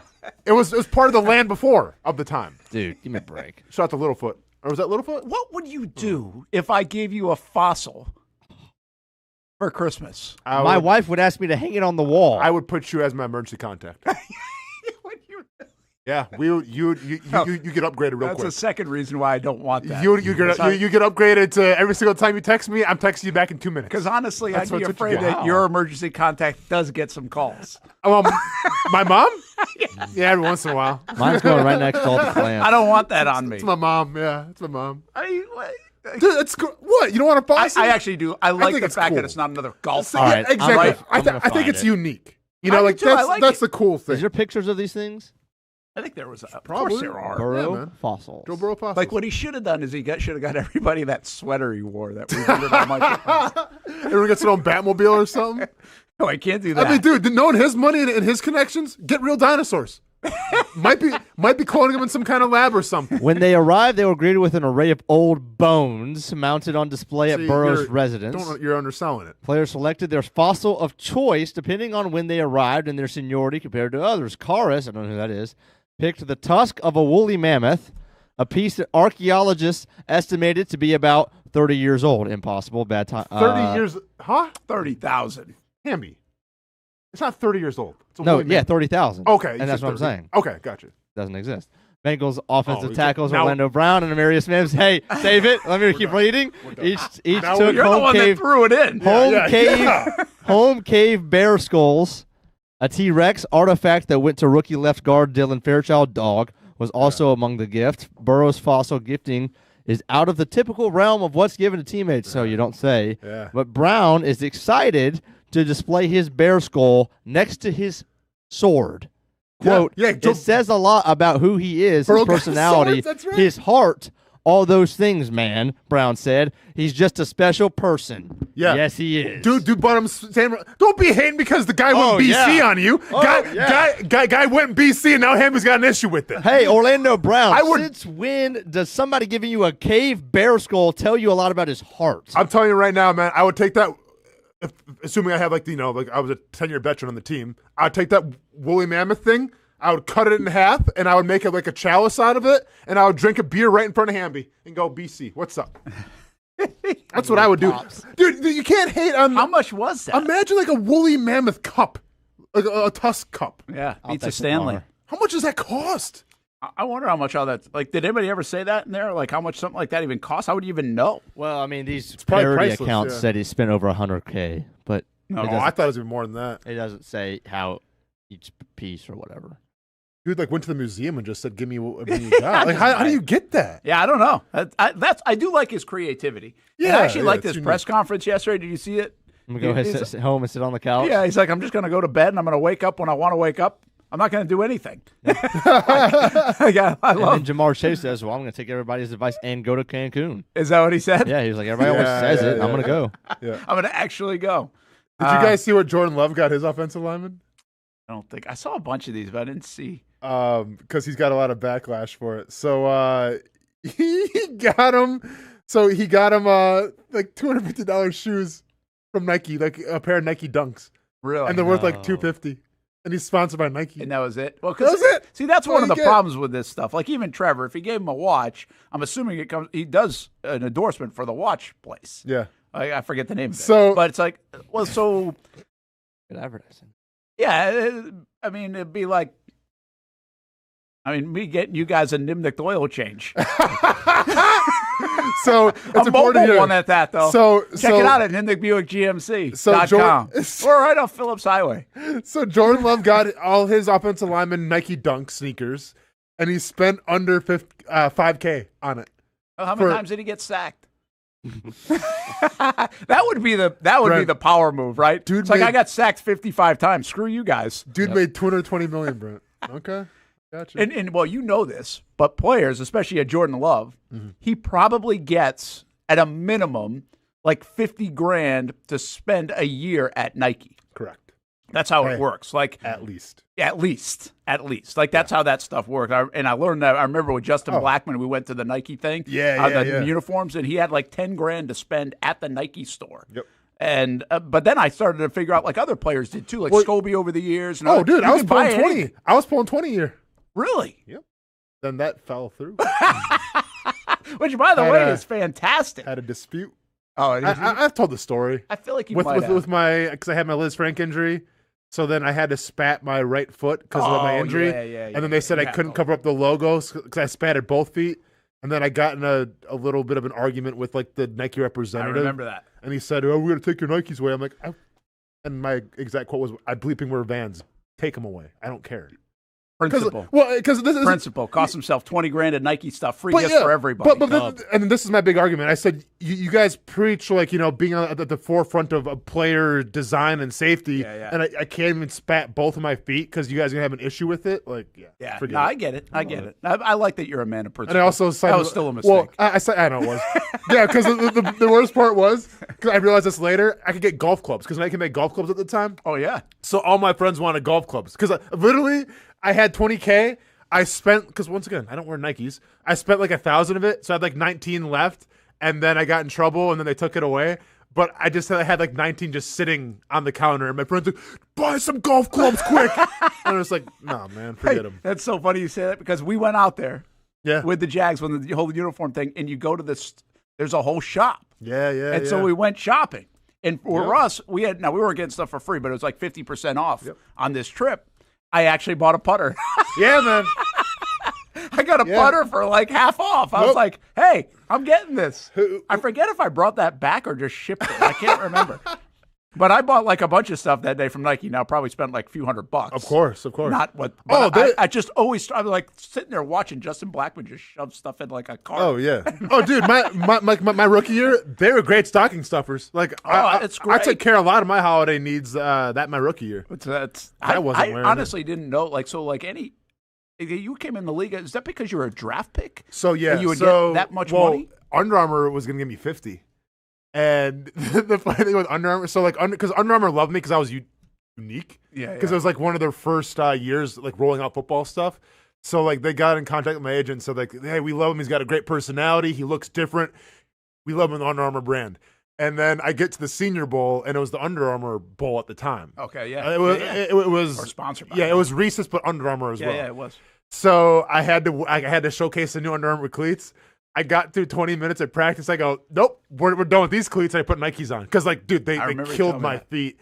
So then I put Nikes on, and like the Under Armour representative reached out to my management team, and they're like, "Hey, he's wearing Nike cleats," and I'm like, "Yeah, because I'm not gonna wear." So then they rescinded the Under Armour deal, but I'm not gonna wear cleats that aren't comfortable. Sorry. We gotta try to get these deals on the show. My bad. I mean, I'm sure they're great shoes now. Yeah, you trying to get them back? Well, you can get Vans. We got Hey Dude, let's go. Yeah, Hey Dude. All right. I mean, wearing them all the time. Let's go. So we got to do that. We will take a time out. We come back. We had a group outing last week, and I know Austen would like to mention it. Oh, yeah, we could talk about it. I also got a bone to pick with Hamby, too. Another one. Well, because he embarrassed me in front of my girlfriend, and we can't be having that. And, I was going to say, if you haven't seen this yet. I haven't, but I like it. Brent, come on. By the way, I'm got soft eyes, Brent. I'm actually not hating the look. Brent. I'm going to go with that. Can I be honest real quick? Sure. Hamby, come with me. Does he look like Baby Gronk here for some reason? Oh. Indeed, he does. He looks like Baby Gronk a little bit. I'd have to see a picture. Eyes, man. I'm gonna need a side-by-side of Baby Gronk and his girl, please, next. I don't like it. I mean, I like it, but then I don't like it. What I really like is that Action Sports Shacks logo. That's not bad, man. Delphonic says we got to go buy it. That's gonna be. I mean, Brent, since the shows are doing better than ever, this instead of a sweatshirt next year, maybe get us an Action Sports Jacks gold chain. Would you wear that? No. Ice it up. You're not going to wear the sweatshirt anyway, are you? I'll wear the sweatshirt. I'll wear the sweatshirt. I'll wear it. Give me some time. Okay, sometimes. It's got to be a Went little back colder. home with a lily. It's got to be a little colder, man. It's too warm right now. It is Yeah. too warm. Jags Report Live tonight. I will not be wearing what you just saw. Dang it. And we will have Dewey Wingard on the show, though, and I'm sure he'll be talking a little bit about that. That's going to be fun. Dewey Wingard at Jack's Beach String Sports Brewery. Jags Report Live tonight on Fox 30. You can also watch on the Action Sports Jax 24/7 network. Essentially, every day this week, we've got a Jags-related show from 7 until 8 p.m. Tomorrow, it's just 7:30 to 8. But on Fox 30, 7 to 8, rest of this week, outside of Tuesday, 7:30 to 8 on Fox 30.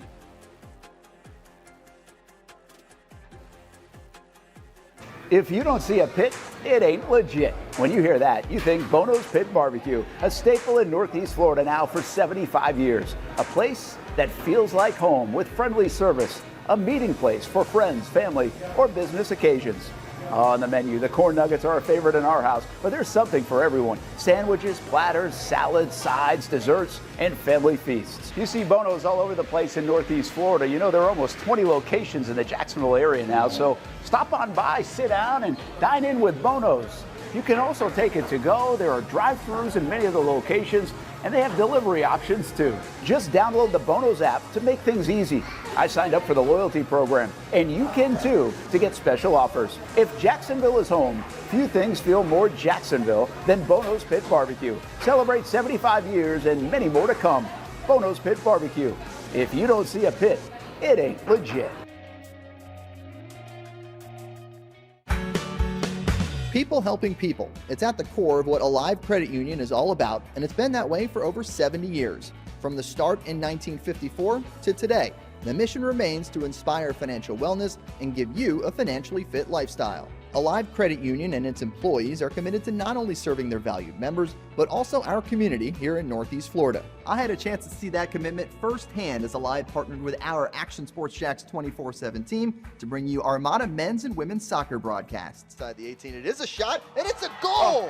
Chloe Chivers! And that connection to the community continues with Alive Credit Union's support of the Police Athletic League of Jacksonville. Alive Credit Union's commitment to our community also involves serving the financial needs of all first responders through the recent merger partnership with City and Police Federal Credit Union. Join the community and become a member of Alive Credit Union today. Find out the many ways you can be inspired in financial wellness at alivecu.coop.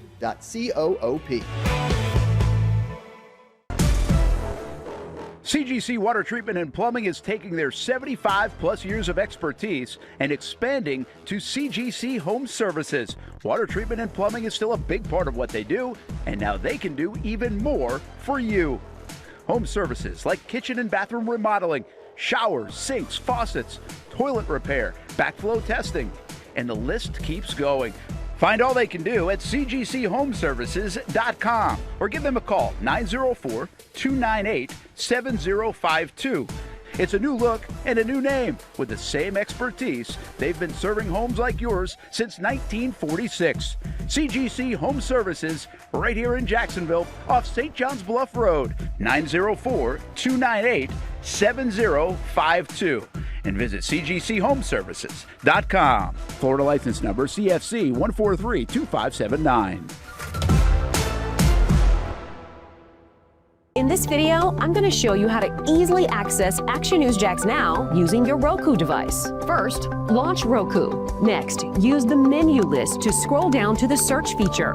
Then, use the remote to enter Action News Jax into the search bar, and then click Action News Jax thumbnail. Once you see this screen, go ahead and select Add App. Wait a few seconds for it to install. Once it finishes installing, press the star button on your remote and click on Move App or Move App to the top. Finally, select the app back on your home screen to open it. Now you can watch all the great content on Action News Jax Now. Live daily breaking news. We have breaking news happening right now in Clay County. First alert weather and traffic. Looks like we have a tornado warning. Let's take a look at that. Action Sports Jax 24/7. We've got the Brent and Austen Show daily, live sporting events, and long-form interviews you can't see anywhere else. And shows like Law and Crime and much more. And that's how you access Action News Jax Now using your Roku device.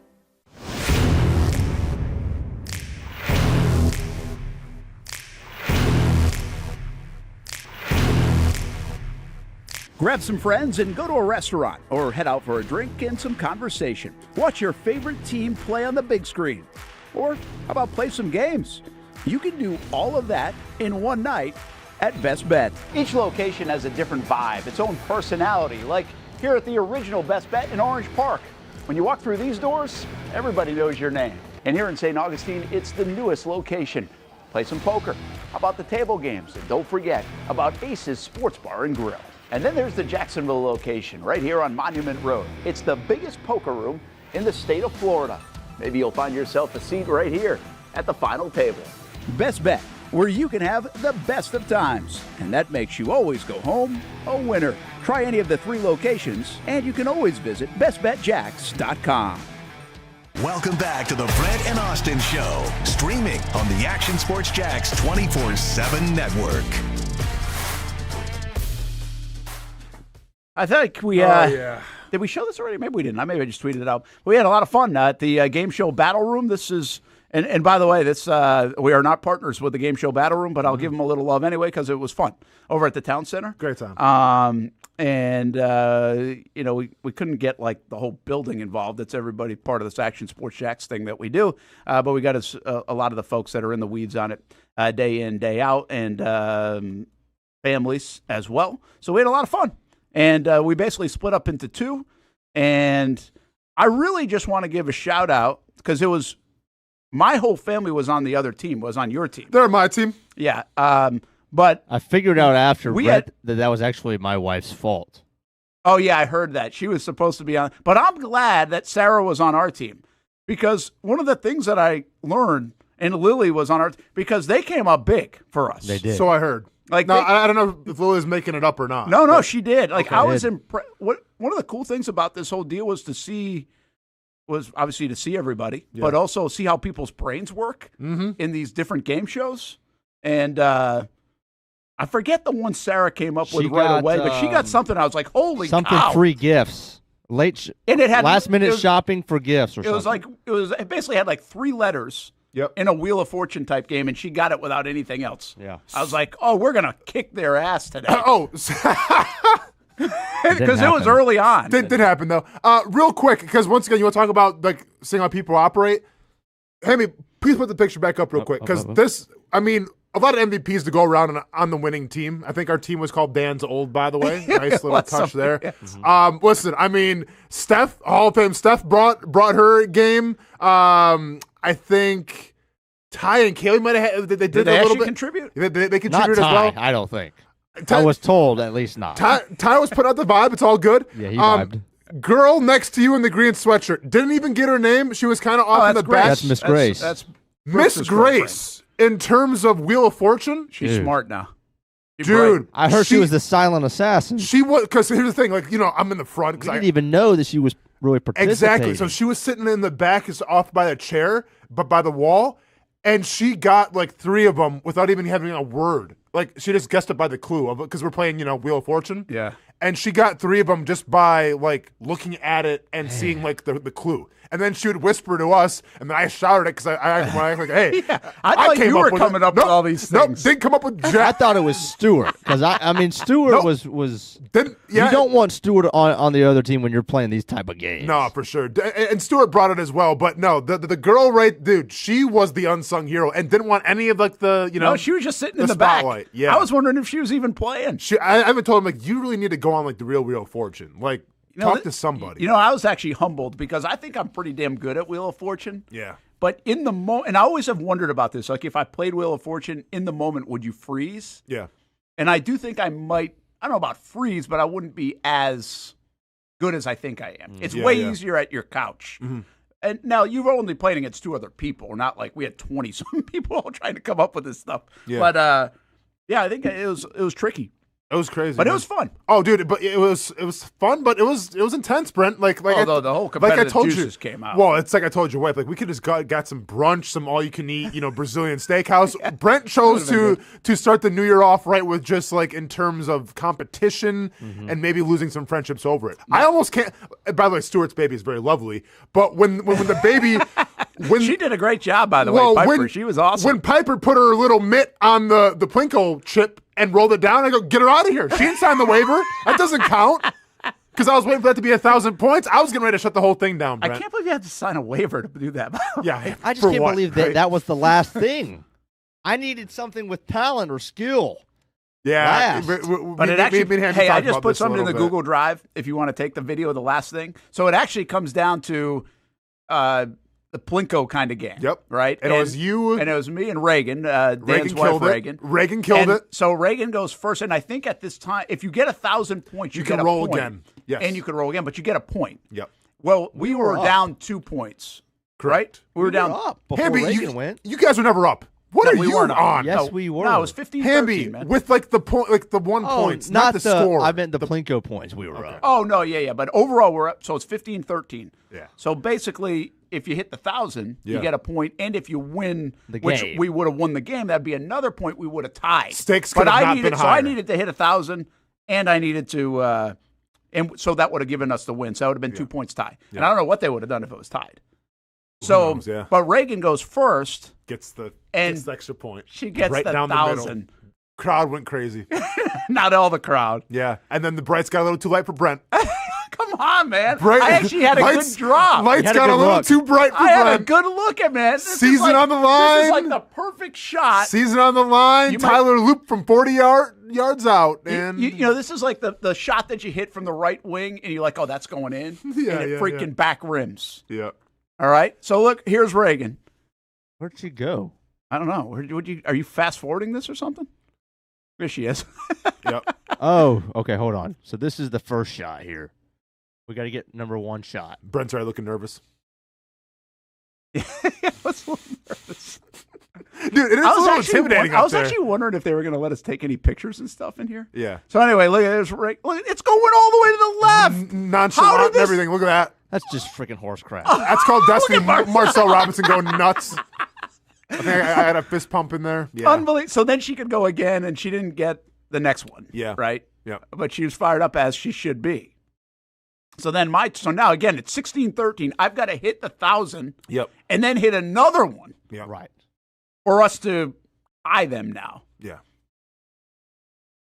Look at this. I feel like there should be drum roll and music. Lights got a little too bright. Lights got a little too bright. Missed it by that much, huh? It's unbelievable. 50 points. Unbelievable. And that's the dub. And yep. And then here we go. We're going crazy. I love to see the reaction. Now, can I pick my bone with Hamby real quick before we leave the show here? Oh yeah, sure. Okay. Was that from this night? Well, yeah. This is so then this day. so introduced. I got to meet Hamby's lovely wife. Said sorry I couldn't make the wedding. All that good stuff. And she actually cracked the joke. Yeah. That was good.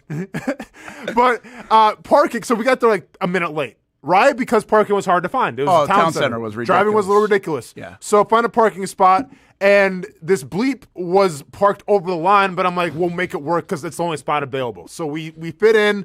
My girlfriend had to crawl over my side because she didn't want to open the door and everything. And I look in the back window, and what do I see? I see, and this is not an exaggeration. I think I counted 8 UCF hats. No, not UCF. Sorry, 8 Georgia hats and 3 UCF hats. Yeah, something like that. Yeah, in the back window. I'm like, oh, that's Hamby. Hamby parked over the line, whatever. So then we're leaving, and we're leaving at the same time. We took the group picture and are walking out. And I'm like, okay, well, I tell my girlfriend, Lily, let's let Hamby and his wife go first because, we can't get in with his parking job. So we're waiting, and Hamby, being the chivalrous gentleman that he is, walks around from where he parked, blocking us in essentially, walked around to his wife's side, opens his wife's car door, and escorts her into the passenger That's seat. amazing. Lily looks at me. Well-raised guy here. Lily looks at me, and she goes, oh, that must be nice. And I go... You should have just said we're not married. So no. So what do I do? So then supposed to start. So then here's what I do. And Hamby, I don't know if you saw this or not. So then you saw me escorting her. Did you see me pull the middle finger off or not? Oh, I didn't see it. I didn't see it. Yeah, because as I'm holding her hand and walking into I had a little middle finger in the side pocket of my pocket. I saw a big smile. Oh yeah, and then there's a middle. Yeah, so that was my left hand. The right hand I had a giant middle finger down by my knee. I would have too. Yeah. I would have had double birds going. I wouldn't have been hiding it. She's talking to the National Department of energy trying to close a $30 million deal. I'm talking sports with Brent Martineau and trying to fight against CT in the octagon, and I'm holding the door open for somebody? And I'm holding the door open for somebody? And that's how it works? Yeah, Strong, independent woman. Strong, independent woman. Yeah. So I held the door open, Hamby. So nice job. So now she expects that every single time. Yeah, that's Hamby. I mean, Ruined first it of for all, everybody. this is Signetti-like. This is the scowl. That's is the this most real Signetti. deal? No, Does this happen all the time? Yes, or it was that does. for show, Call Hamby? Sarah. Call her. All I mean, I'm got a impressed if question. it is. I am too, but I don't want to downplay this. That's very nice of you. Two things. How many people actually still do that? Because I will tell you, I've never done it. It's not many. And how long will this last? For me, doing it or for him? Or for you, it's going to last until about another, well, it's over. Well, it's over. Yeah, it's done. Yeah, okay. So how long is it lasting for Hamby? I think it's going to last forever for Hamby. If that's the case, right. That's a good answer. You're smart. Then so be I'm it. going to come back. It's I want crazy. when we have our 20-year reunion at this game show place Yeah. at the town center. I want to see if he's still opening the door. Does anybody in the chat open the door for their significant other? Because I'm really curious. This is definitely seriously, I don't think it happens very much. And by the way, hats off to you. Kilkenny says my wife doesn't touch a door if I'm there. Okay, At a here's the baby. thing. Well, I understand. I was raised poorly. Sorry, Steph. I understand restaurant doors and stuff, but yeah. Yeah, of course. Yeah. But to go car around door. and do the car door, which again, I'm admiring if you do. But I wouldn't be consistent with that. Jax for Life James says, good for you. Been married 30 years and still do it every time. Every time. Here's the thing, and here's the awkward part for me. This is where my brain goes. Because Picture Man says I'm going to it start too. doing it. You gonna start doing it? Steph's gonna 3 for appreciate 3 it. in But the dude, chat. you have to do like that stupid little jog over there. You know what I'm saying? Like no. So she's like, well, we're just waiting. You gotta okay, here I come, baby. And then I come over there, I open it, and they gotta jog back. Like I hate it. It looks so awkward. Do you go get the seat at the chair when you're out for dinner? Oh, good Do question. I pull her seat? No, I don't pull her seat out. Good, because that's hard to do. Where's the consistency? What do you mean you can't pull the seat? That's I open the doors at the restaurant, but once who we get to doesn't the do table, that? I do that. Well, Yeah. actually, well, I Even mean, us, we do that too. most of Hamby. well, I'm Yeah, sure. yeah. Most This of the dude's trying to time, take By the more way, that ain't gonna save your marriage. I mean, you got divorced. Dude, I stayed doing that, and then I lasted a year and a half. Okay. What's up?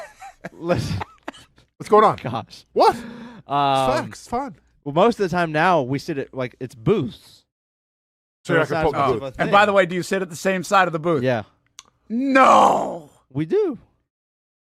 No. Are you guys 80 years old? Do you guys hold hands too when you're eating? No, You don't hold hands when you're eating? we don't. There's Right. zero PDA. You sitting at the same side? I like that, but I appreciate We that. do zero. That's grounds for dismissal. You're you sitting can't be in the doing that. same side of the You booth. can't be. That's annoying. Happened 3 days ago. We went out That's to eat and we sat on the same side. Is this what it is now, Brent? Because I don't want this then. Don't worry, we aren't. I don't getting want it. this. Okay, we're good. I'm following your lead. You've been married for how long? I'm not like Steph and I actually kind of joke about that at times when we see it. Like I'm not doing that. No. Dang. But What's so wrong about I'm not telling you it's wrong. I don't want to do this. I don't. Well, I kind of want to do it, but I don't want to do it. But I'm not telling you it's wrong. It's just like, where did that come from? I know. And why Like, though? why But is why? that a thing? Why? I can even understand opening the car door. Why do you have to sit next to your partner in the same booth at a restaurant? What's the difference? I would rather sit across from them because now you're having a good conversation. Yeah, I don't get it. That's the thing. have a conversation right here. How's the meal, babe? You know, like then your Oh my elbows are gosh. touching. What? Yeah, I What? don't Tell me get I'm it. wrong. Do you order for her? That's a thing too, That Brent. would be a good thing. That's a thing That could too. be- Listen, hats off to Hamby, man. I appreciate him. Yeah. He's a blast from the past. Dude's He's an making old it hard, soul. man. Dude's making it He's hard for us out well-raised. here. He's And making it hard for I us. don't want this to come off to like, what do you? No, hats off to your parents. Oh no, Well-raised. it's learned behavior. Like, dude, But I trust will me. be honest with you. I just don't. I don't understand the whole sitting on the same side. No, I don't get that. I never saw that. And I Like, also when never you saw go my- out to eat with your kids, Brent, you're going to sit on the same side as your wife. Yeah, so like just do that every time, whether your Yeah, kids but there or there's not. somebody else over there to look at. I'm gonna be honest, Hamby. Like, here's how I look at it. It's almost like you're doing a podcast, and like it's with conversation. Because I mean, I'm not gonna go to dinner and not talk to the person that I'm at dinner with. So if it's a girlfriend, I'm like, I would rather have the person sit across from me because that's where I feel like the more conversation's gonna be. Like, if I was gonna do a podcast with somebody, I'm not sitting right next to them, like hand in hand We like are this, now. and like, Y'all do when y'all are live on location. Can you imagine tomorrow? We do when we're live on location. Hey, Brent, check out this animal video you're missing out. No, there's no way.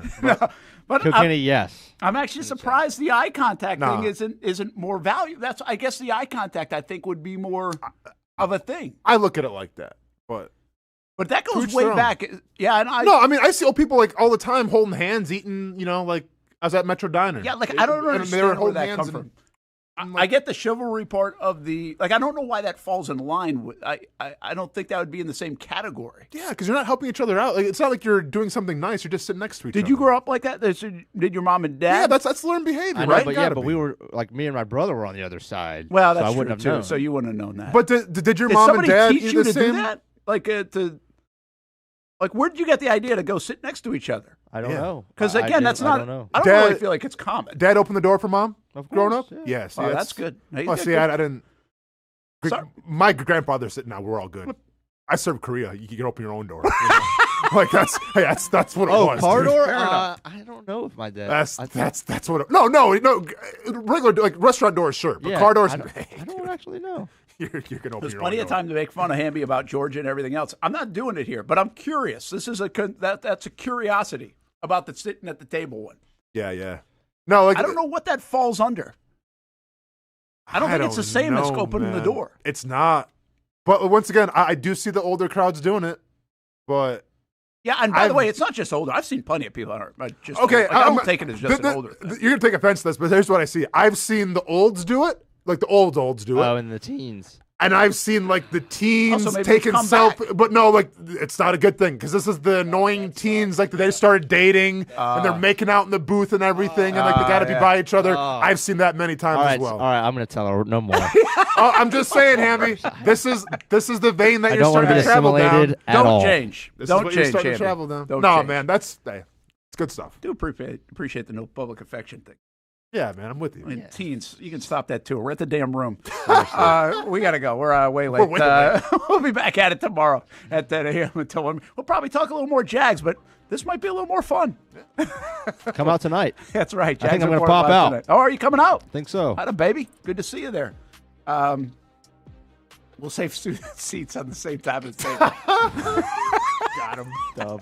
Sorry. Beautiful day in Jax, by the way. 1 o'clock Sunday at the bank. Jags coverage all week with Action Sports Jax.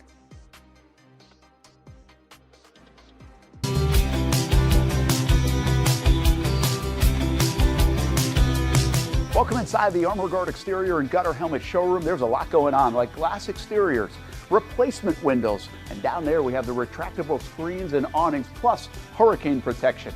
Let's talk more about those gutters, and to do that, we bring in Kevin. He's the owner, he's the expert. Why Gutter Helmet?